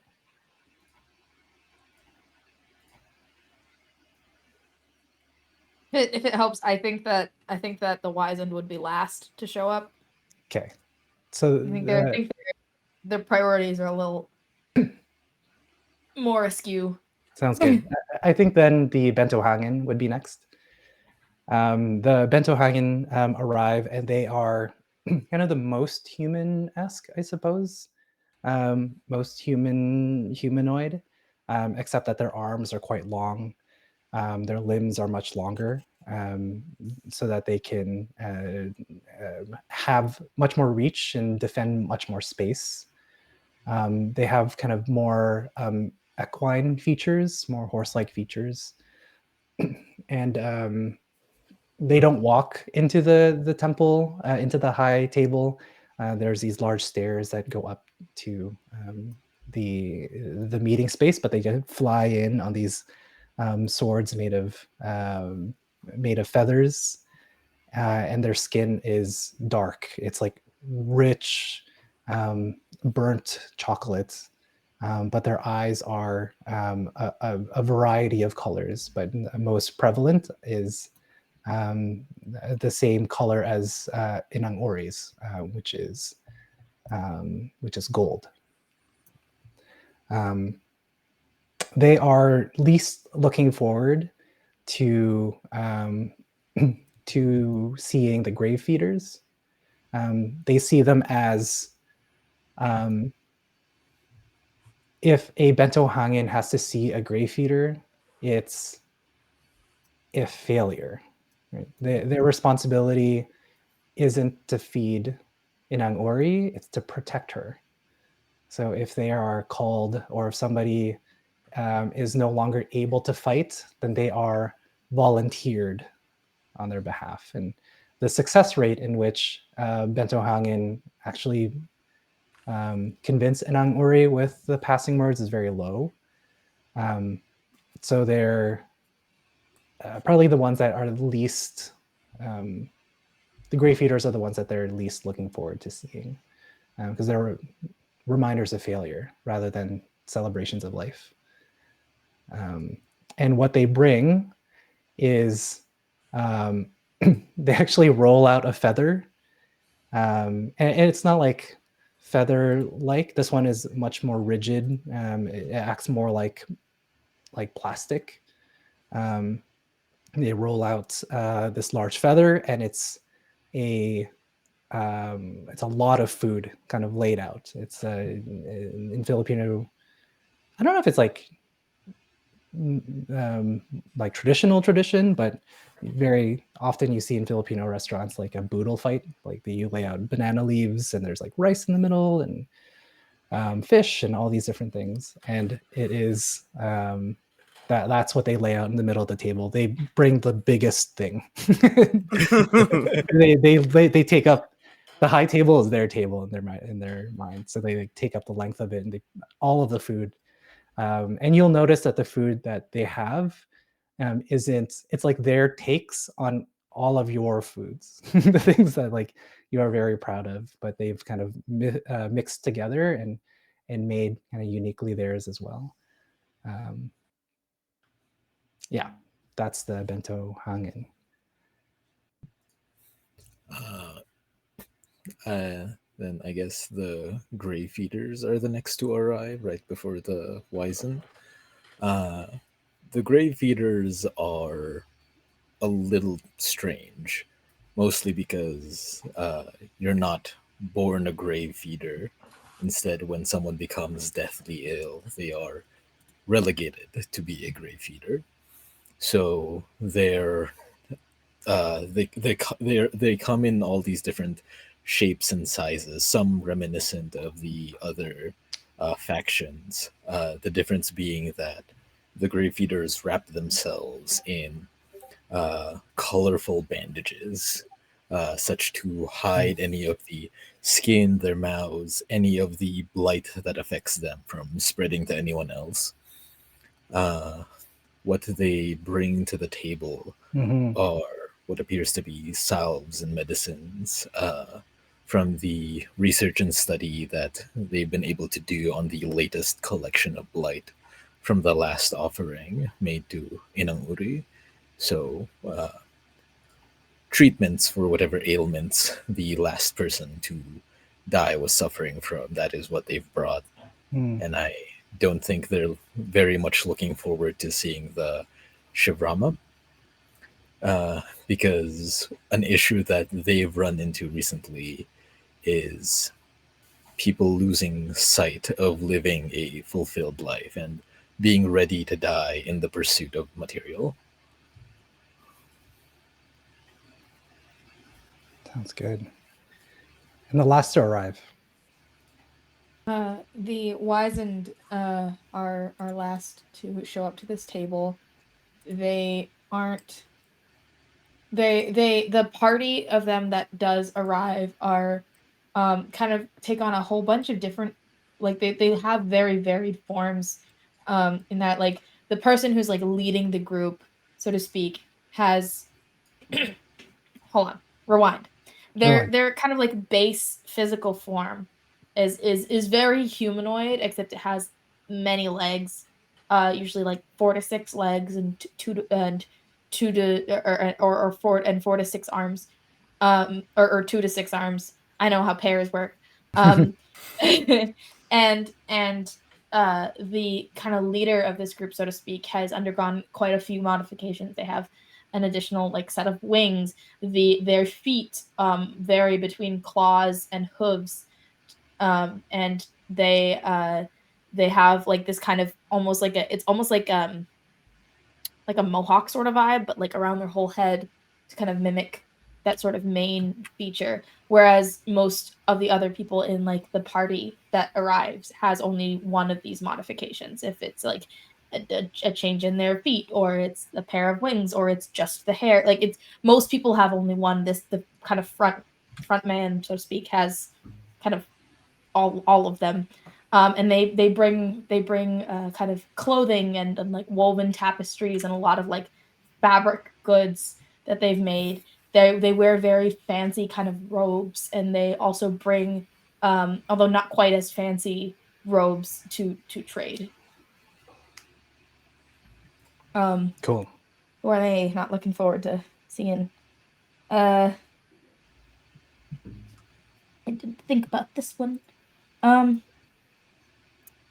think they're not as excited to see the grave feeders, because they very much are the peeps that have kind of reassigned their priorities. They don't value Inang-Uri in the same way as the grave feeders do. They kind of they like very much are looking for like living a fulfilled life and kind of feeding this creature that we live on, whereas to the wizened it's kind of like, okay, that part's handled, and like we got the like the knowledge and stuff to look. So while they idolize in Hungary, it's less in the kind of physical aspects and more in the kind of like astrology sort of vibes. Right. It's just like a fundamental clash of priorities. Right, where there's like this physical nourishment versus kind of mental and spiritual nourishment. Sounds like that's kind of a the priorities are different between the two. Mhm. Yeah. Sounds good. So as you all enter into the high table in the city of Corella, the sacred city of Corella, you all kind of go through your normal movements through the city, praying and giving alms and visiting sacred sites. And when you get to the center of the high table, which is a large, long table made of cocoa, there is a young child that's sitting there. They look at you and point at a gesture towards the seats that have been prepared. And the child says, it's nice to finally speak to you all. You can call me Mother. You see, after some divination and magics and figuring out and pure sleuthing, that this child can converse telepathically with Inang-Uri. Mother gestures to the seats, and the bento hangin kind of lay out the food. and they're kind of less impressive compared to this child that has a direct feed to the voice of Inang-Uri. And she says, it's been a long time since I've been able to speak to you directly. I suppose it's mother is an incorrect term. Maybe just call me BG. Or maybe in your tongue, Lola. Or in yours, Nana. Oh, how about this? Nuno. Call me Nuno. I'm curious, what is this generation's great project? So at this step, I have rolled on kind of a secret table Inang-Uri's mood, which is calm. She is curious and interested in what you all will do. The main point of this yearly meeting is to come up with a large project that can help benefit all civilizations, whether it's improving trade or building something new or discovering new things.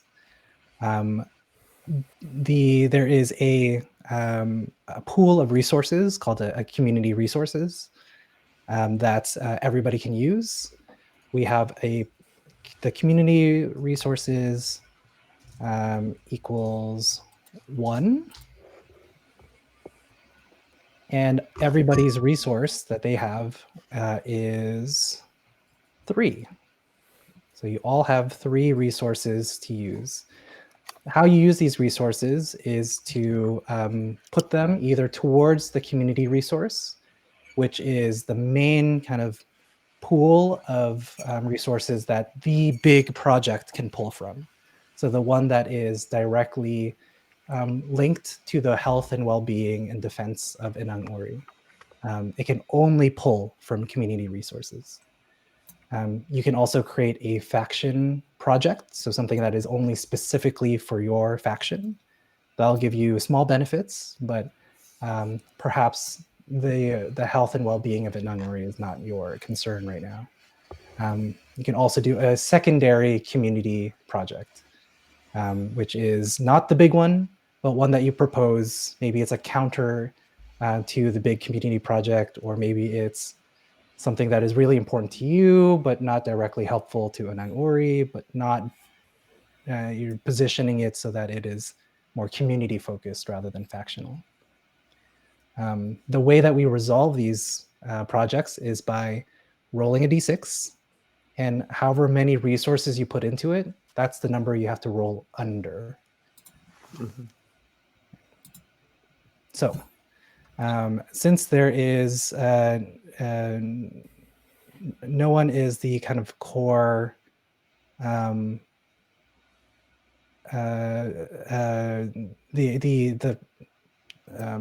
faction with the most prestige, I'll just kind of be that person so that I can actually let's roll d6. The one that rolls highest will be able to define the big community faction that we all will kind of debate about.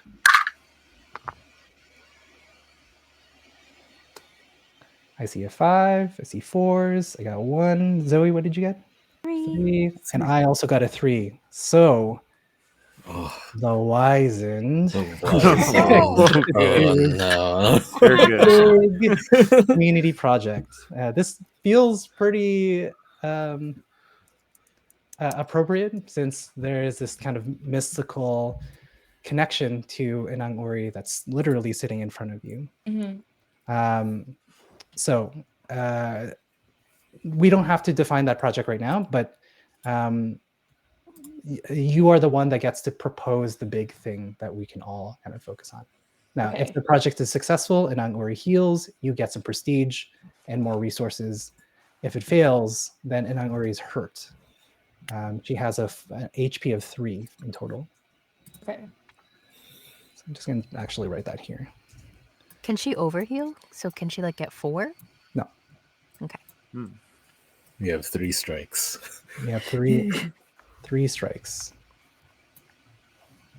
I actually don't remember off the top of my head. I'm going to say no. Right.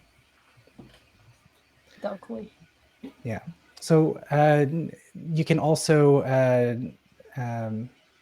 take some time to think about it. If other people have an action that they'd like to take, which is proposing a faction project, creating a secondary community project, you can also spark a discussion, which gives you some prestige, or explore the world, where you add a new detail. Right? You get some prestige from the resource. My main question is like, what sort of genre of project?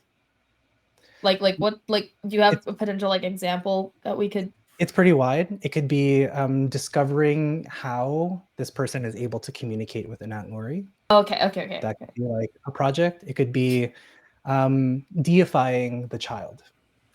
All right. So that's a project. Gotcha. Perfect for the wizened. Yeah. It could be like developing you want to take apart this child to figure out how they work. I would rather not that one, because that's a. I also would rather not that one. Yeah. But maybe it's like going through her dreams, or figuring out the inner workings of that connection can be a way to go about it. But yeah, it's a big one. It's also a good chance for everybody else to think about what you'd like to do. You don't have to present a project, and you most likely need to be convinced to give some of your resources to this project as well. I kind of like the idea of like trying to deify this child. I think that, because just immediately by communicating that they have a kind of telepathic connection with Inang-Uri, I feel like the wizened would immediately, at the very least, consider them some sort of prophet, and would want to convince the others of the same. Okay, sounds good. Mm-hmm. Right now, the big community project is she is the prophet. The only resource that the big community project can use is the community resource. So you need to convince us to add resources to it, or other people can present other projects that they'd like.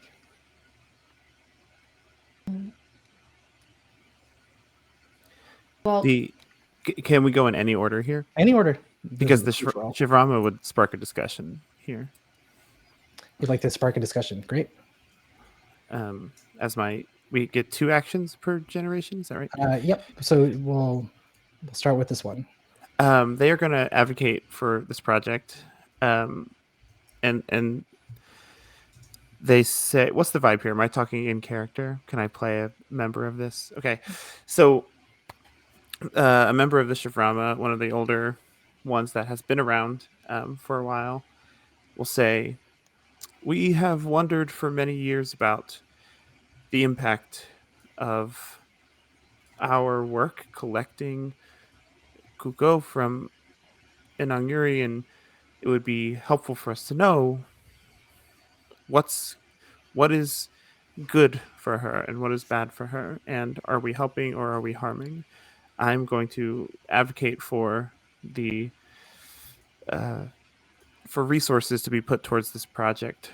Although their means are odd, the wizened can sometimes get results. So I would advocate for the distribution of resources, and we will be doing the same. The Bento Hagen are like, nah, no. We don't even know if she's really speaking on behalf of Inang-Uri. Maybe this is a new magic that you haven't discovered yet. Plus, if we use our resources, then who's going to defend Mother? This kid? Nah, no way. One thing factions can do, that not an action, is go ahead and allocate resources to the communal pool. Absolutely. The Shivrama will hear the Benenhagen say this and kind of defiantly stand and hand over 2 resources to the community resources Great. Yeah, from their own pool, sounds good. leaving them with just 1. Hmm. I think the Grey Feeders will speak up and say, I do not think that we should deify this child. While they might speak for Inang-Uri, they must live a fulfilled life of their own.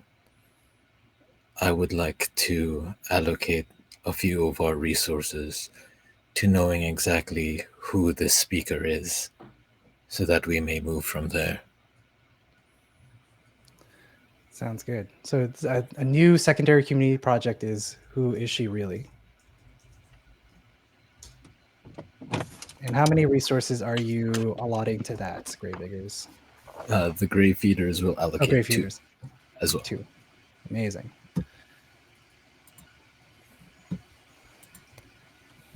The water bearers agree with the grave feeders. We don't know exactly who this child is. We don't know if it's really Inang-Uri or some sort of disruptor in our midst. Plus, there's just an inherent distrust of the wizened. I'm so sorry. I'm so sad for no reason. I'm so sorry. Love it. No, sounds good. What are you Truly giving, the Zoe? end. Are you giving some to the project? Or? I will give 2 resources to the second project. Amazing. The wizened are gonna kind of take a step forward and just, we're being handed an opportunity to speak with Inang-Uri directly, and you both are throwing it away. And is going to put 2 resources into She is the Prophet. Cool. The Bento Hangen are like, we can't. We can't. She can speak, but so can you. Isn't that part of what your magic is about? We see her move when we fly through the sea. Like, we don't need a mouthpiece to replace Mother. There's just one Mother. We can't. This is blasphemy. And the Bento Hagen steal 3 resources from the community. Ba-bang. I also lose prestige for each stolen resource, so I'm at -2. So you can go negative prestige. Okay. Yeah, but they're adamant. I'm like, we can't do a Indiana Jones switch here. Like, this is there's only one Mother.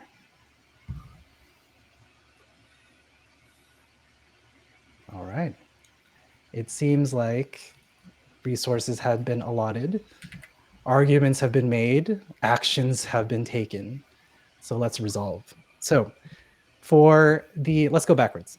So no faction projects were created. A secondary community project was made. So Grave Feeder. Could you roll a d6? You have to roll under 4. Oh. Okay. So much good energy right now. Under 4. Yeah, 4 or under. Okay. 1. Yes. 1. Nice. So for each successful community project, 2 health is given to Inang-Uri. I'm gonna go back on something I said. Let's make it bigger. I like this idea that, like, Yay. you're enriching the land. You're making her stronger by doing this. So that feels good. And Grave Feeder, you get 1 prestige. And water bearers also gain 1 prestige because you contributed to that project. 2. The wizened. You have to roll 2 or under. Okay. It's out of 5. 5. Great. This act of deifying this child fails, mostly because Would a have worked if he discovery is hadn't made. stolen a resource. I work for you meddling kids. A discovery is made. Andy, who is she really? Add a detail to the world. How is she able to speak to Inang-Uri? Or maybe a detail that's kind of related or not. Oh, sorry. Also, since you failed, Inang-Uri loses 2 health. And the Wizened lose 3 prestige. Oh, great. Come down to the bottom, baby. All right. What detail is found out, Andy? What do we know? I from the think it project? is found out that she is able to communicate and speak with Inang-Uri, but she and everyone else is unaware when that happens. Sometimes it is just her, sometimes it is just her thoughts and her ramblings, and sometimes it is Inang-Uri, but there is no way to tell. This sneaky. Okay. Amazing. So it is uncertain whether the words she's speaking is of Inang-Uri or hers, but there is some that she speaks. She speaks on her behalf sometimes. An Amazing. unreliable prophet. An Interesting. unreliable prophet. Yeah. A shaky internet connection. Fantastic.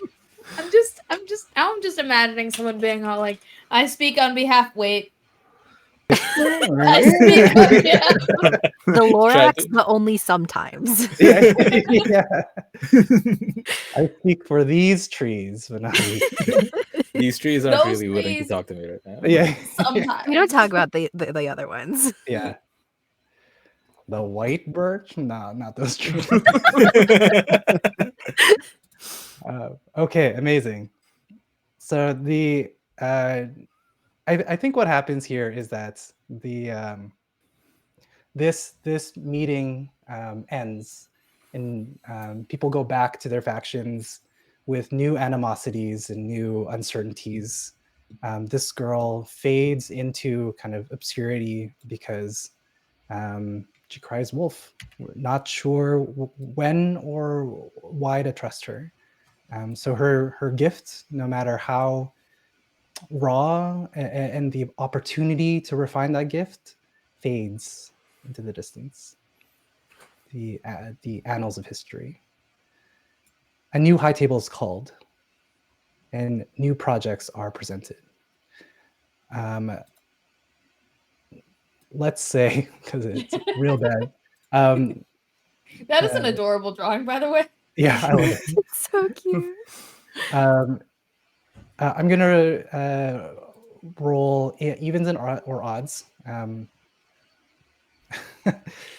So Zoe, you're even. Andy, you're odd. Okay, Andy, if you can roll me a d6, please. Okay. Oop. 6. 6 even. And then Zoe, roll me another d6, please. 3. 3. Amazing. A magical wildfire sprouts. It can't be contained by water, and it is targeting the hair follicles, the towers that are providing air to all the major factions. This fire is burning away at the tentacles of Inang-Uri and at the base of the Azuras. A high table is called very quickly. The rituals and ceremonies are circumvented to try and deal with this situation. The Grave Eaters are the ones that are able to present a project. What project would you like to present, Andy?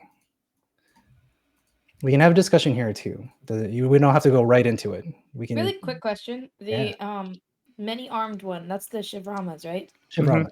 Do they also lose prestige since they contributed resources Oh to yes, the thank you. profit? Sorry, I didn't mean to drag you down with me. I just trying to understand the rules. If I'm going down. Everyone going down to You know Really what? At the upset very least, about it's it. very on brand. Like in character for my faction. I'd be all like, if I'm going down, you're going with me. the creator loses prestige. Hold on, I'm just gonna double check. Addy, you think about it and let me know. Faction project community projects. Everyone who contributed on failure. No, only on failure the creator of the community project loses prestige. Oh, Yikes. But if it succeeds, I also succeed.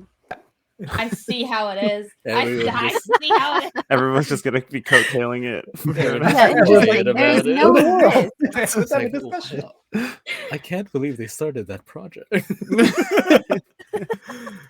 I think the Grave Feeders will move forward and say, we believe that this fire is a blight, and like all others, it must be removed. We must do it carefully without harming Inang-Uri. We will need more hands to do so. So this fire is a blight. Which is like fire. Is a blight. blight that fire.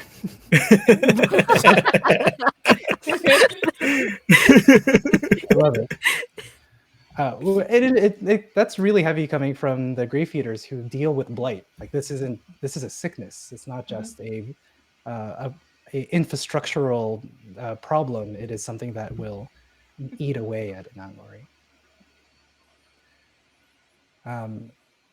Yeah, is there any discussion? Anybody who is opposed to this? Are there any other factional projects that you'd like to start focusing on that maybe you find more important than this issue? Maybe a Yes. secondary project? Because we get 2 actions, right? This is our second action for this generation. Yeah. Okay. The Shivrama, knowing that we're going to need resources to fight this, are going to mine Inang-Uri, as they are wont to do. Sounds good. So you're going to mine Inang-Uri. Mhm. Amazing. So the are the Shivrama even like contributing to this conversation, or are they like, that's not my problem? I think they've sent someone to listen and like take notes. But they are yeah. It's transcriptions happening at the same time. But they are using most of their forces now to gather resources from where they think there will be plentiful kukos to distribute, because they think that the world's going to need resources, and we want to be able to provide. They sent to the unpaid intern Shivrama to take notes during They were a chaiwala and now they're the note taker. Okay, sounds good. So you're mining right now. We'll do all the resolution at the end. But Great. So the Shivrama are out of this conversation. I think that the Wizened are, they don't see the fire as a blight as much as it's a sign, maybe, or like a potential source to be harnessed. And so I would like to actually commit my last resource to proposing a faction project to kind of harness and weaponize is the wrong word, but like be able to utilize the fire rather than just eradicate it. Sounds good.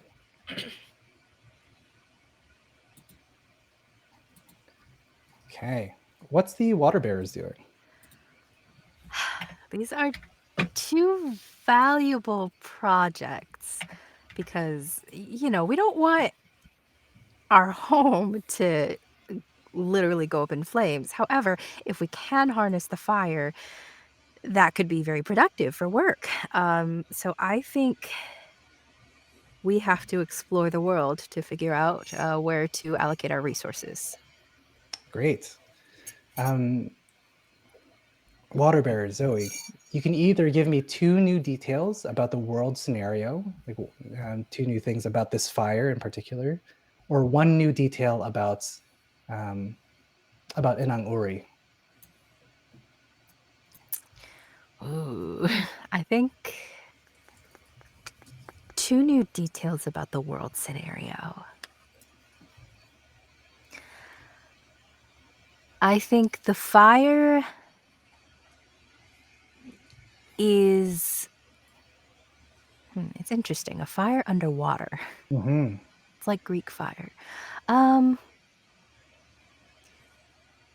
think that they find that the fire can be contained through magical means, not through the water, but like they can capture the fire, and it doesn't go out. And then Okay. I do think it is very destructive, though. Like super, it hurts people and Inang-Uri. Yes, it is very, very harmful. However, you could put it to good use. Sounds good. So it is capturable, but it is destructive. Yes. So it literally it supports both projects. Awesome. Thanks, Zoe. You're welcome. The bento hangin look smug. They're just like arms crossed because they know they have the most resources available. They can make You either stole one them. of these projects. Look at their stupid buff arms. I love the abs. Yeah.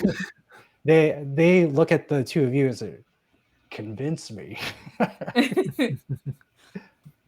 What will we get out of it? I think the wizened would try to appeal to. Hold on, I gotta make sure I'm thinking of y'all are the martial ones, right? Yeah, we're the fighty Okay. fight. I think the wizened would try to appeal to your sense of like it could be a weapon to protect Inang-Uri. It could be you could use it for whatever you want to use it for too. Like It's a compelling case, wizened. Can you make it into a weapon? Is that what you're saying? You're able to do that? I'm sure we could figure out how. And they're gonna like flex their wings all like, I mean, we did this. Yeah, true. Yeah, you have new magic that is like Yeah. untested, right? Mhm. Yeah, well, that is your forte, screwing around with things that shouldn't be tested with. So I'm intrigued, certainly. What about you, dead freaks? We know that our arrival brings much disdain or uncomfortableness to you and your people. We offer something outside of the end of your work. We offer our own. We have done many researches on the blights that have killed all of our peoples. We offer you this research, our various medicines, such that we may visit you less in the future.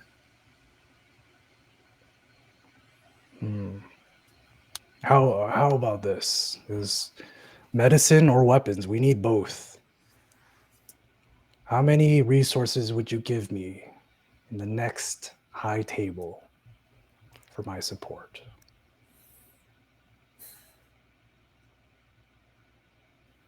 Do we get more resources at the next high table? Okay. Okay, The cool. next generation, Cool. yeah. I got nothing now. You'll get 3. At least you'll reset to 3, Mhm. essentially. Yeah.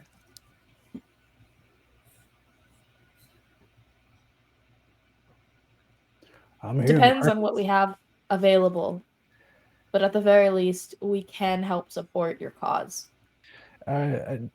You'll have things available. I want guarantees. We are willing to offer you 2/3 of our resources at the next gathering. English, man. I don't know. That's 2/3. Yes, 2. Ooh. Yeah. 2. Wisen? More than 2? What? Can't promise better than that. So I don't. So 2. Okay. Well. I think my peeps are just standing there like, yeah. They're like, we don't really. The Bento Hangen are like, as much as I dislike having to say this, the favor of Inang-Uri is on you feeders. So I am willing to support. You have my resources.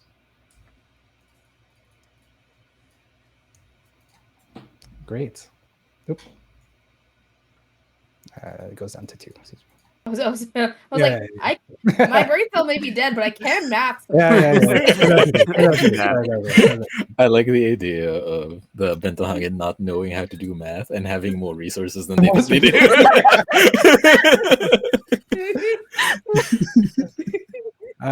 Cool. Let's resolve. So I'm glad at least one of these factions didn't dump stat into intelligence. yeah. Right. Let's resolve these in reverse order. So the water bearers, you gain 1 prestige for exploring the world. Yay. Feel free to make that change. The Shiv Brahma, please roll a d6. That's how many resources you will gain. A 4. A 4. Add that to your resources. Great. Do I get a prestige for sparking a discussion in the? You get a prestige for from the earlier one. Yes. Yeah. Yes. Okay. Which is perfect because I lose a bunch. you lose 2 prestige, and Inang-Uri loses 1 health. Yes. From mining. The secondary or the faction project. Wizened. Roll. Gotta be a 1. I got a 1. Oh, no way. A 1. Unbelievable. So This is wild. In secretive ways, in esoteric shadows, the Wizened find a way to bottle this fire. Holy fuck. That's crazy. Yes, So let's give for a the success, that's fantastic. For a success, Inang-Uri gains 2 health. Fantastic. And you gain 2 prestige. Sorry. All right, we had 0, baby. Welcome. 2 prestige. Yes. Ooh. Yeah. Let's do the Grey Feeders, please roll. Okay. I guess it doesn't matter. Literally anything is fine. Yeah, I'll roll the formality. Automatic success, no problem. Automatic success. Inang-Uri gains 2 life from this endeavor. The fires are extinguished, and you gain 3 prestige. But I also gain 1 prestige. Woo! -1. Get it. Almost on the board. Almost on the board. Almost allowed back. This generation passes. How does the wizened, what do they do with the fire? I think they very much felt rejected by the other factions in their pursuit of this harnessing, so they, like a lot of their other kind of abilities, keep the how of that as secretive as they can, and they implement it in a lot of their like more self-sacrificial rituals. I think it becomes kind of it gets folded into their magic kind of rituals and mechanisms, and it becomes kind of just like an innate part of a lot of their kind of rituals and stuff. I said the word ritual like 6 times, but I can't think of another word. So It makes sense. I like the idea that like they're purifying themselves with this like blight fire, essentially. Yeah. And then how, Andy, how does the grave feeders like extinguish this fire? And do they do anything to prevent it in the future? I think it is the very careful severing of the follicles that this fire begins to burn, to very carefully cut off the outer layer of skin that perhaps it is clinging onto, such that it could drift away into the ocean. Right. So it's like a containment, and then Yes. yeah. I really appreciate like the gravity with which you are describing this. That being said, my brain was just like, you're giving him a haircut. Haircut. Okay. Trimming it off. Like, you are doing a phenomenal job. Please do not let my stupid funny commentary affect that. You're perfectly fine. I'd like to do just like a quick plug for our charities. We'll be going for another, if folks are cool, another 30 minutes here just to resolve the next generation, Star Trek. So we will, for those who are going to call it a night with us, thank you for joining. Please, if you don't feel like you're able to, or are for whatever reason unable to donate today, we'll be supporting these charities for the next 3 episodes. Again, the charities are the First Nation Development Institutes, who are focused on supporting and advocating for the needs of the communities, the First Nation communities in the US, as well as Second Harvest, a Canadian-based organization that reclaims and redistributes food to not-for-profit organizations. Thank you so much for being here.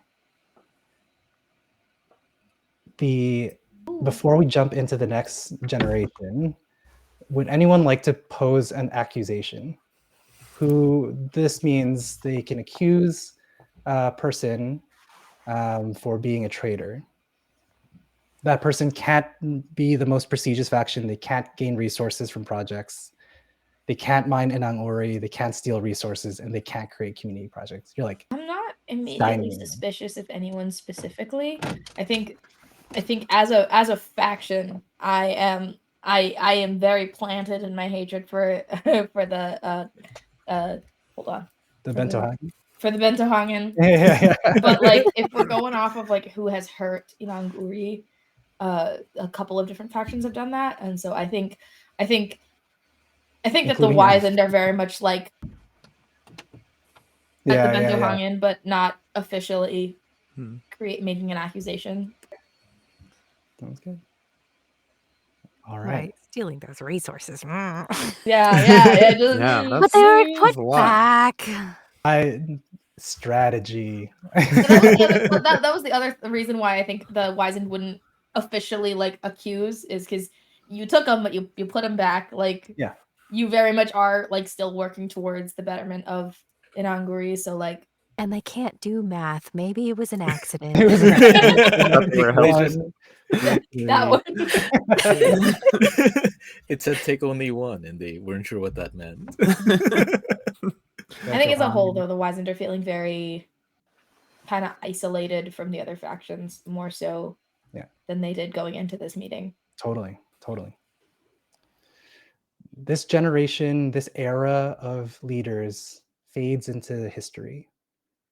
Their apprentices create more apprentices and creates more apprentices, and their proteges are now the ones that meet at the high table.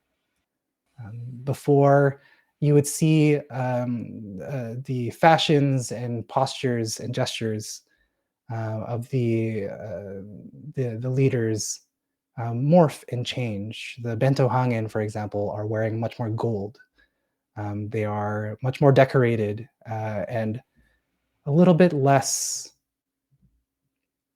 martially focused and more focused on the display of it, their martial prowess instead.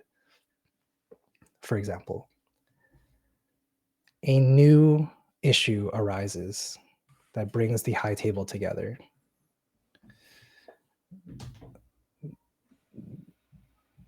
It has been difficult, Wizen, for you to determine what exactly Inang-Uri is going through. The ways that you've measured her movements and her actions and flow of magic, all of that is become inscrutable. It's become challenging to identify. Let's see, who's the lowest? Kenny, could you please roll a d6 for me, please? Yes. A 4. A 4, even. And then Andy, please roll me a d6. A 3. 3. Excellent.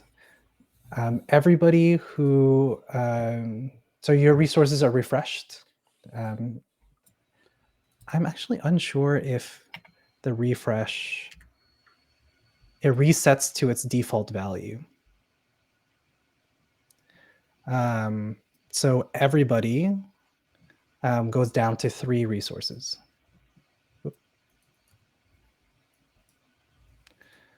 It goes up or down to 3 resources. This is a new generation. Those resources have been expended and gone into the pages of history. But the promises and actions still resonate, even generations past. The thing that has caused a high table to be urgently called is the discovery. Bento Hangen scouts have discovered a nest of faceless, limbless creatures who communicate according to your language. They claim to be pacifists. But you also know that Inang-Uri's health is deteriorating.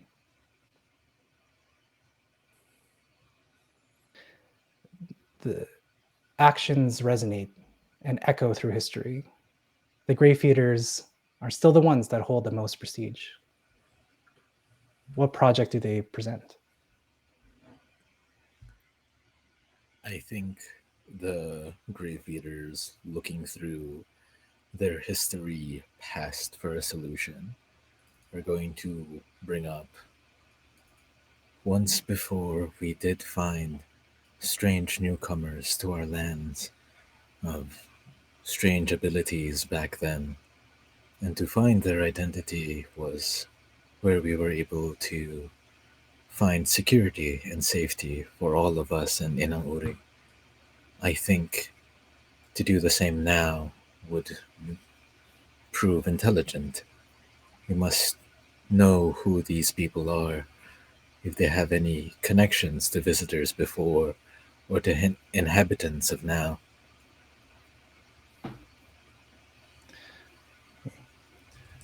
Reach out to the limbless. So you're trying to learn more about them. Yes, and you can, just as an alternative, convince somebody else to explore the world. And then you can have a project that has a little bit more impact. Mostly because the discovery of the limbless is also coincided with the deterioration of Inang-Uri. Or you can really focus in on like, who are they, where do they come from, what are they doing to Inang-Uri? that could work too. I think the idea behind reaching out is, it is the second one, to sort of figure Mhm. out who they are, what they can do, what exactly are they doing now, Yeah. and whether there is coexistence there or not. Okay. Got it. Got it. And as part of history's past, we will offer the promise to the Bentohangin that our predecessors had made. And I will allocate one resource to the project and two to the Bentohangin. Amazing. Yeah. All right. What actions do all the other factions take? Oh, just to clarify real quick, the faceless, limbless creatures, they speak like our language, Mm-hmm. but they don't claim any sort of attachment to the Inang-Uri, as far as we know so far. Nope. They communicate through your language. I imagine all of us have a variety of like variations and deviations of Mhm. language. We have a shared base, perhaps. Mhm. And they can communicate through all of our languages. But they claim to be pacifists. And yet Inang-Uri is hurting. This generation of Shivrama have felt kind of spurned by their ancestors in terms of the distribution of resources seemed to be happening between factions without the use of the Shivrama, Mm. which they took as like a personal slight. So here at this meeting at the high table, they say, we have long carried out the passage of Kuko amongst factions. This work is sacred and important, and done irresponsibly can create imbalance. And here at this meeting at the high table are going to steal resources Oh,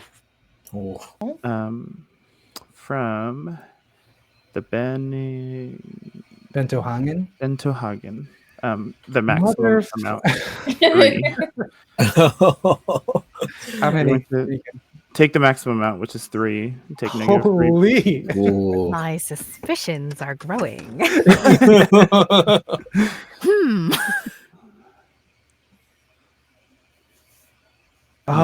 That'll be their action here.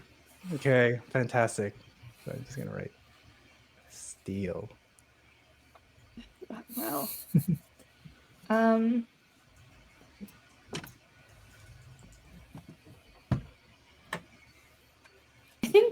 think the wise end are very much of the mindset that like they are here. So there isn't really much like they Todd. Yeah. I think the wise end very much see this as being out of their window of priorities. It's like, sure, they're there, but they see the them existing and the Inang-Uri getting hurt as separate matters, and are kind of really unconcerned with one and really concerned with the other. But they acknowledge the kind of that reaching out to these creatures could potentially lead to an answer as to how Inang-Uri is getting hurt, even if they are kind of unconnected. And so they're going to put one resource in to the reach out to the limbless. Kind of, it's basically like their way of going like, I see it. It's not my problem, but I see it. Right. Yeah. So we know also failure for the community project means harm to Inang-Uri. Yeah. Yeah. And that's So exactly they very much are like of the kind of mindset that we do want Inang-Uri to survive, to thrive, and that is an issue regardless of who these peeps are. But like if everybody else is also if that's the route everyone wants to take to find it, then like I'm just gonna let them do that because like whatever. Totally. Yeah. Cool. Okay. Water bear. In a similar fashion, the limbless are less of a concern than the overall health of Inang-Uri. So we'll contribute. We'll contribute one resource Mhm. as a means of showing that they see it, they understand that this might be a problem. The problem is not necessarily the limbless, the problem is the failure. Yeah. Okay. The bento hangin. Man, this not good. I'll get 1 prestige if but I want to steal my resources back so bad.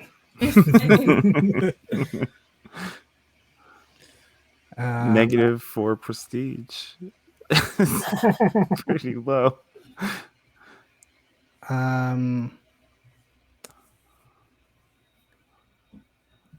Let's see. I got one. The Bento Hangin are going to create a faction project. This faction project will be a new harvest.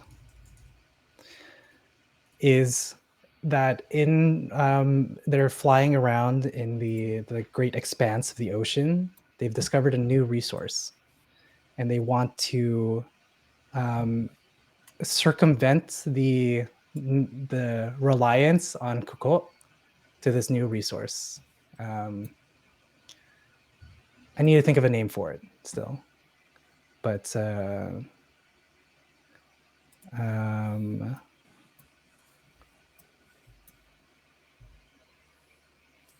yeah, I need to think of a new name for it. But they are essentially campaigning and trying to disrupt the Shivrama's hold on being the core provider of resources, and they're going to pump all of their resources into this project. Cool. Why steal your resources when I can just steal your kneecaps? Completely cut out your niche. I mean, you can take them; they don't work. All right. So in this phase, this part of this era, war seems to be brewing. The faction project gets to be resolved first. So I get to roll. I need to roll a 2 or under for this project to work. And I rolled a 5. So that is the opposite of working here. Great in any other game. In any other game, it's okay. So the failure is I'm at a -4. Oh no! Inang-Uri loses 2 health, and I'm going to say that this resource is actually parasitic. It's starting to. The Bento Hangin saw it as a way to help, but it is actually starting to drain life away. It is different than a blade. It is a living creature that is starting to feed on Inang-Uri. So that sucks. We can call it Lycian stone. The stones are actually eggs.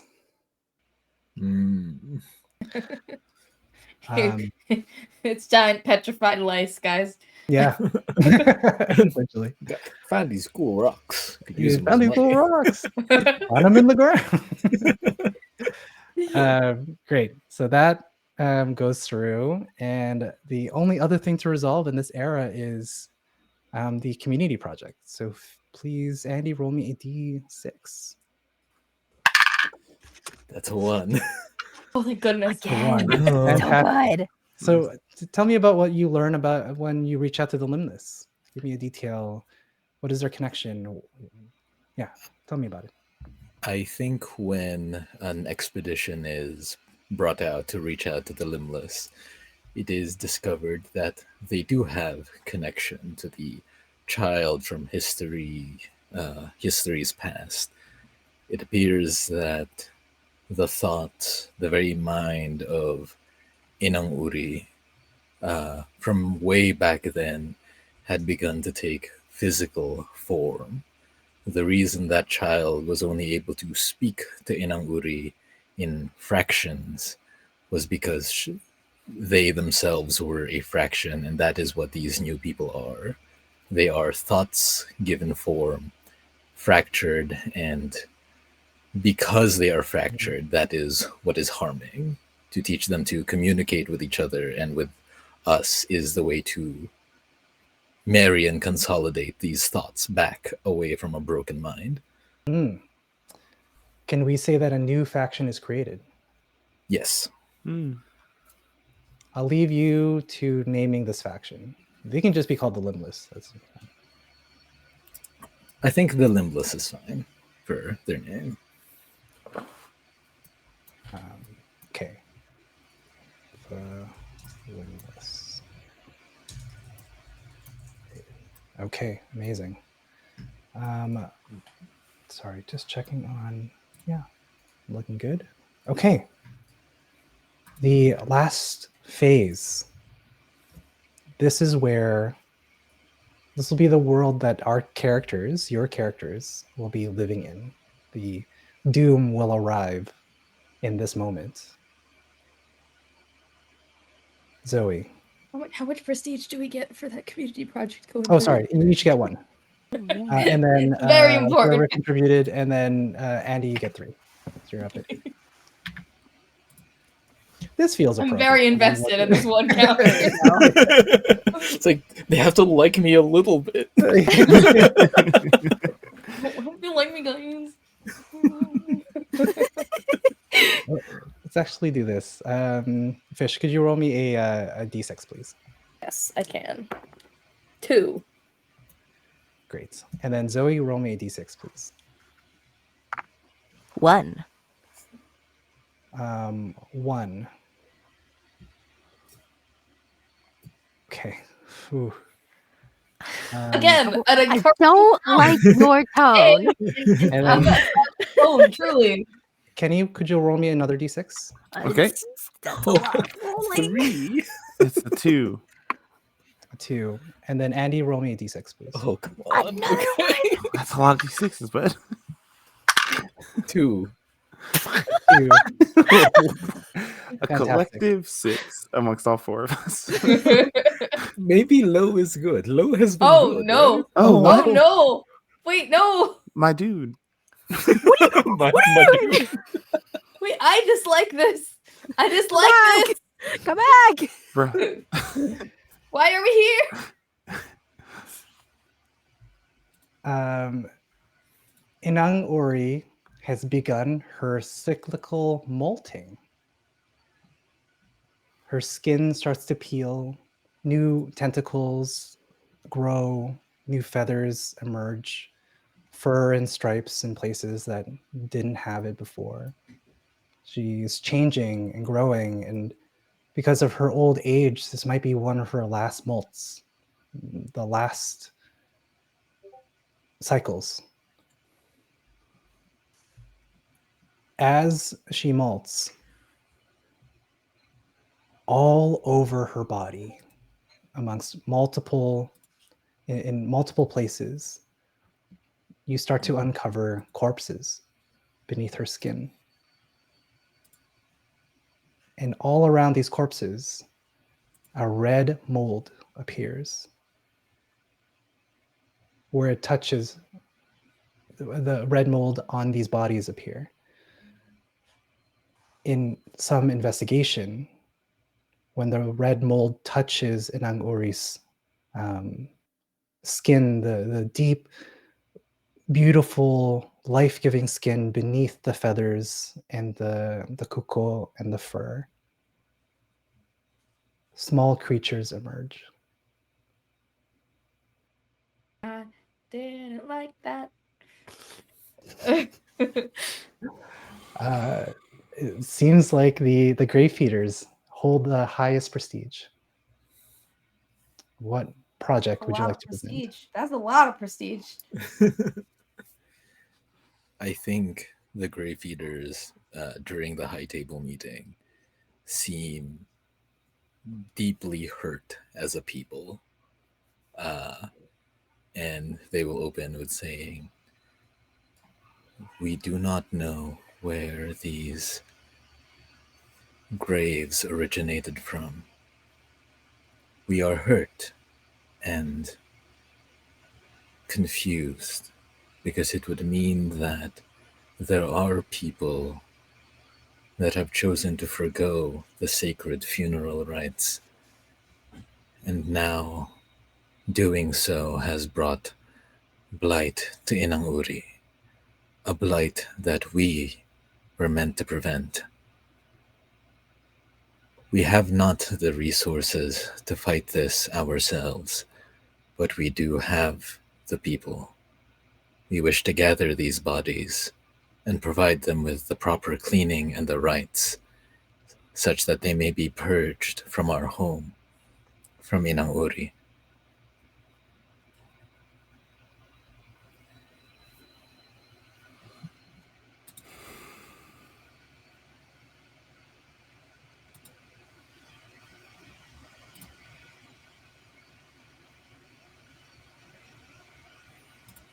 Sorry, I was muted. Fantastic. So you are Neutrogena.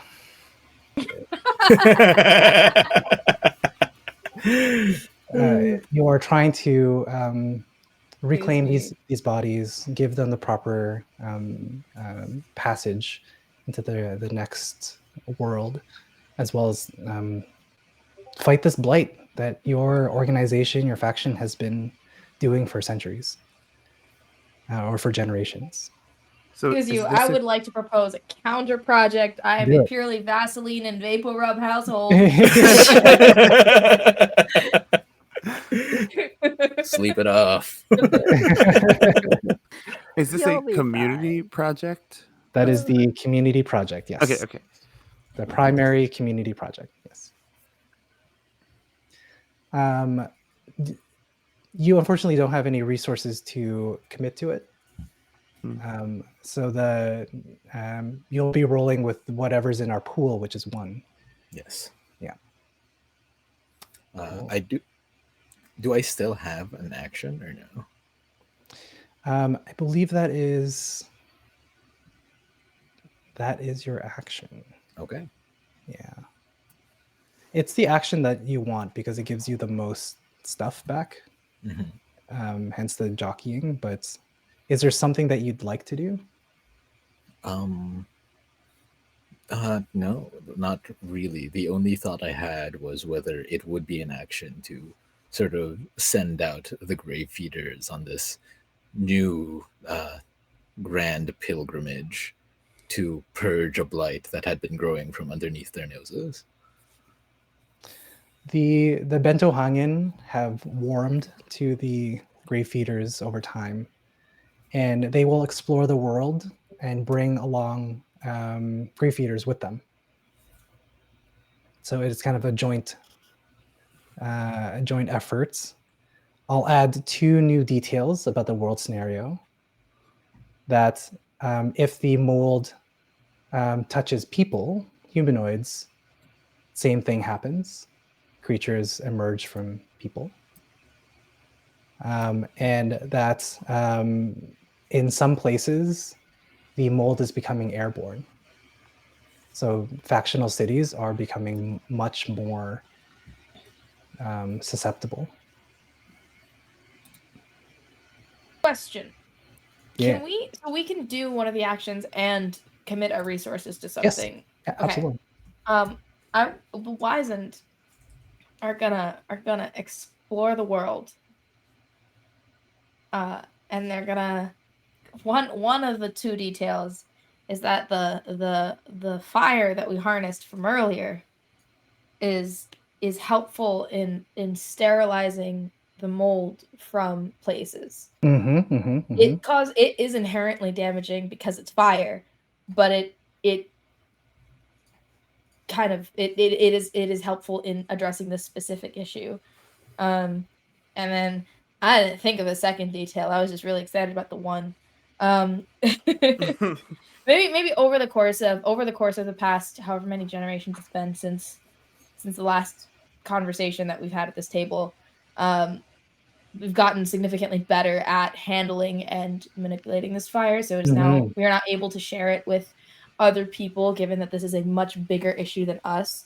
And seeing as we are very, very the scared that Inang-Uri is going to be struggling, we're going to put the rest of our resources towards the community project, because it's like this is we don't know whether we can bring the fire to the table, but like it's a matter of like, is that helpful or not? And I think the Wizened are very focused on like, we are now at freaking DEFCON 1. We are here. Totally. We gotta do the thing, guys. Sounds good. I can be selfish, but that's very unhelpful here. So. Oh, did you already add it to the thing? I did. Yeah. Okay, cool.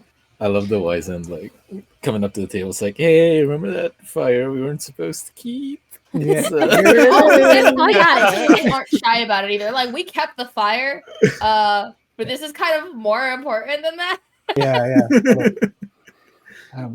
I'd like to just amend mine a little bit. Andy, think of a detail to the scenario as well, because it's kind of a joint effort. So I'll give you one here. Well, Zoe and Kenny, what are your actions? And we can wrap up. Zoe, you can go ahead. Okay, I'm just going to put 2 resources into the pot. As much as we are not thrilled about working with the Wizened, some issues transcend grudges. So we will gladly help if something needs to be fabricated, so we need to or to distribute the fire more easily, to like use it as a blowtorch or something.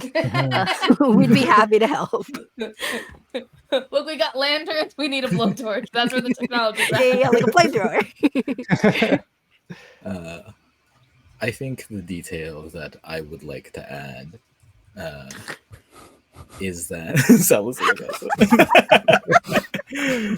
I think the detail that I would like to add is someone still has to handle the bodies and the mold physically. And because it is their job and just sort of what they've vowed themselves to do as the years go, and as the mold is controlled or isn't, the number of grave feeders does dwindle. There's not a lot of them as the years go by, but they are there. Okay. Damn. I'm sorry, I just realized we changed the name of the community. I just realized that the cycle of things that we've gone through so far. Shivrama. The Shivrama, seeing the people of Inang-Uri come together, this generation, and still feeling kind of bitter and resentful. Think about what it is that they've contributed to life on this being, and what has been taken from them, which is their purpose. And it's very prideful, and it's very self-centered.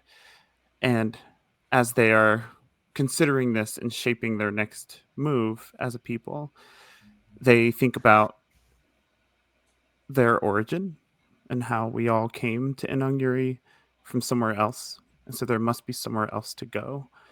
And we're headed somewhere else. And we will be the people to bring with us the resources we need. And the Shivrama will do what they do best and mine. Yo. No. Coming. No. I rolled 7 on the D8, if that matters, but no, Inang-Uri does also lose an HP. How does Inang-Uri die? You backstab.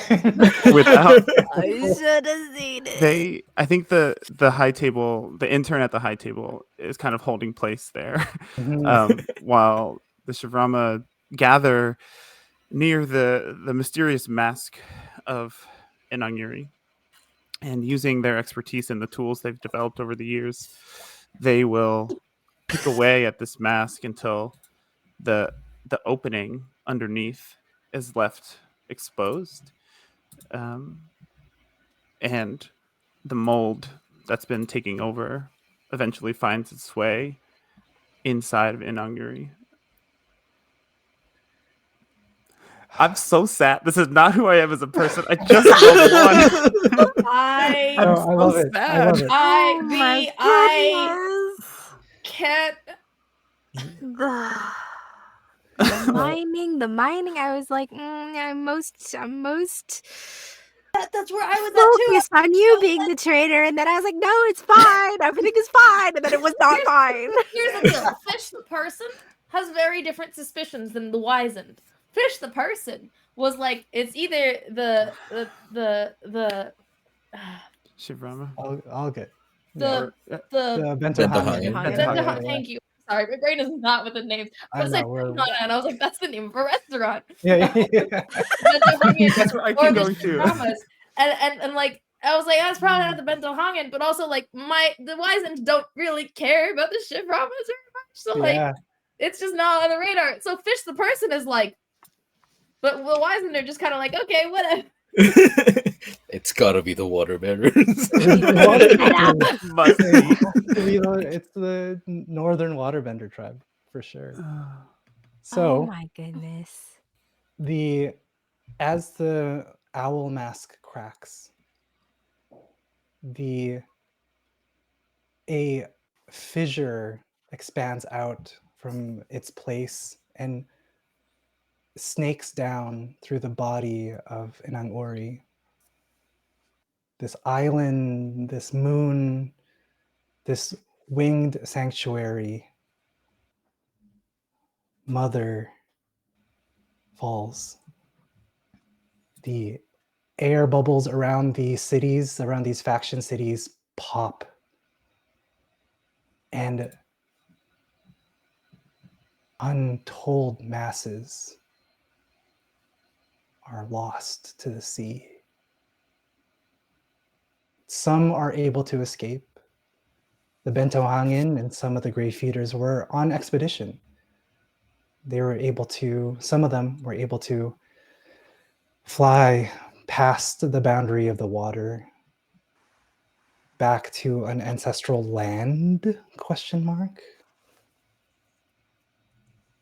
The water bearers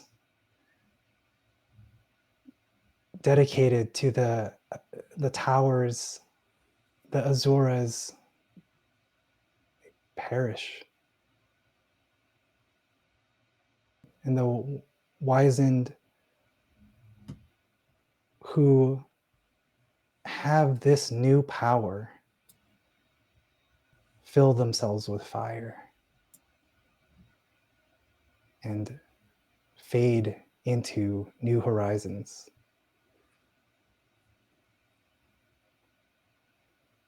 Sometime later, water bearers who have used their ingenuity have found a way to land. But the rituals and perspectives of celebrating the end are thrown into the sea where they died. And these people mourn.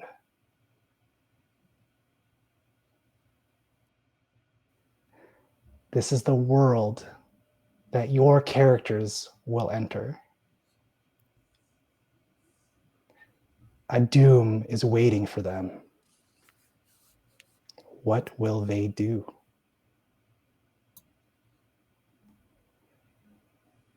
That is the first episode of the longing for another strange land. I hate Thank you all of so you. much for coming. Yes. Again, I Thank you so just much want to I for don't wanna do apologize. I just want to apologize to everyone for killing your cool grandma hate animal. all of you. You pushed her down the stairs. Yes. How could you? She gone. You were Thank you treating everyone her. for being here, for taking the time to No. watch us. No, wait, no, hold on. I gotta take a screenshot of that Oh yeah, drawing. yeah, yeah, do it. Oh yeah, well, please preserve Terrible. this. You can't do I this just to me. can't wait. You can't do this to me. It is I amazing can't how believe much we've all started to care about cool grandma Inang-Uri. And I'm excited to see what kind of characters will face this unknowable doom. Join us next week for the first episode, or the second episode of this mini-series, where we will be switching over to ARC.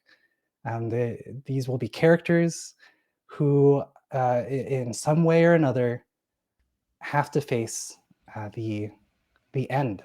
That end could be the end of the world. That end could be something much more personal and small. But an end is coming. I hope you'll be there too. Okay. Thank you so much. Let's go around the table and just do our quick intro, outro. Again, my name is Ross. I've been your guide. You can find me at Blaze of Mayari. We are a Filipino-Canadian-led actual play podcast inspired by pre-colonial Filipino mythology. Catch us wherever you find your podcasts, and catch us here next week. Let's go backwards. Zoe. Okay, hello, I'm Zoe. You can find me on the interwebs as Zotato Potato. Do I have anything to plug? On Friday, watch The Quiet Ones on Amazon Prime or wherever else you like to watch movies and stuff. Kenny, please. I'm Kenny, Inang-Uri murderer, traitor. Add that to your resume. Incredible secret knife in our back. But you can find me on Instagram and Blue Sky at Chillport, CHILPORT, and on a podcast called This Could Get Dicey, which is a D&D and other TTRPG podcast set in some homebrew worlds. We make some pretty cool, fun stuff. Sounds good. Fish? Hello, I am Fish. You can find me all over the interwebs as Fish Finley. I sing, I draw, I play games. It's a really fun time. Currently, my main thing is I'm on the board for the Crit Awards. We've got really cool shenanigans and announcements coming up soon, so stay tuned for that. Also, check out my Linktree/card if you want to see all the vague stuff I'm up to. Tomorrow, I'll be on stream with Stuck in Space /Wally from Rolling with Difficulty. They do a cool little drawing art stream thing that's gonna be real fun. But that's kind of what I'm up to, generally speaking. I am so happy to be part of this table because I especially in the past year, I've been wanting to be more involved with the Asian community, and so getting the offer to be part of this table was super huge. I was so excited because it's so awesome to get to connect with other people who are also kind of part of that. It's such a massive continent, so there's so much variance in terms of culture and stuff, but it's still really fun to connect with all of y'all. So I'm so hyped. I'm very excited for how the rest of the series is gonna go. All right. And Andy. Hi, my name's Andy. You can find me under is it Andy Tsanade? I don't know how to read that second part. It's just kind of a string of random syllables. Yeah, you can find that on Twitter, Threads, that sort of thing. I am on Magnificence by the Tabletop Tailspinners Network as a player. You can hear me there saying more sad things as a different person. To the lovely people that we have here today. Inang-Uri's work is done. They have perished. So we shall see whether they can rest. I've got two things to say to y'all. One, Andy, I'm gonna need the brain cell back for work tomorrow. And two, Kenny, I will remember this betrayal forever. Kenny, how dare you? I can't believe I've done this. We did Thank you again, so- everyone. We're so happy that you're with us at the beginning and at the end and at our new beginning. Take care. Have a good night. See you next week. Bye, everyone. Bye.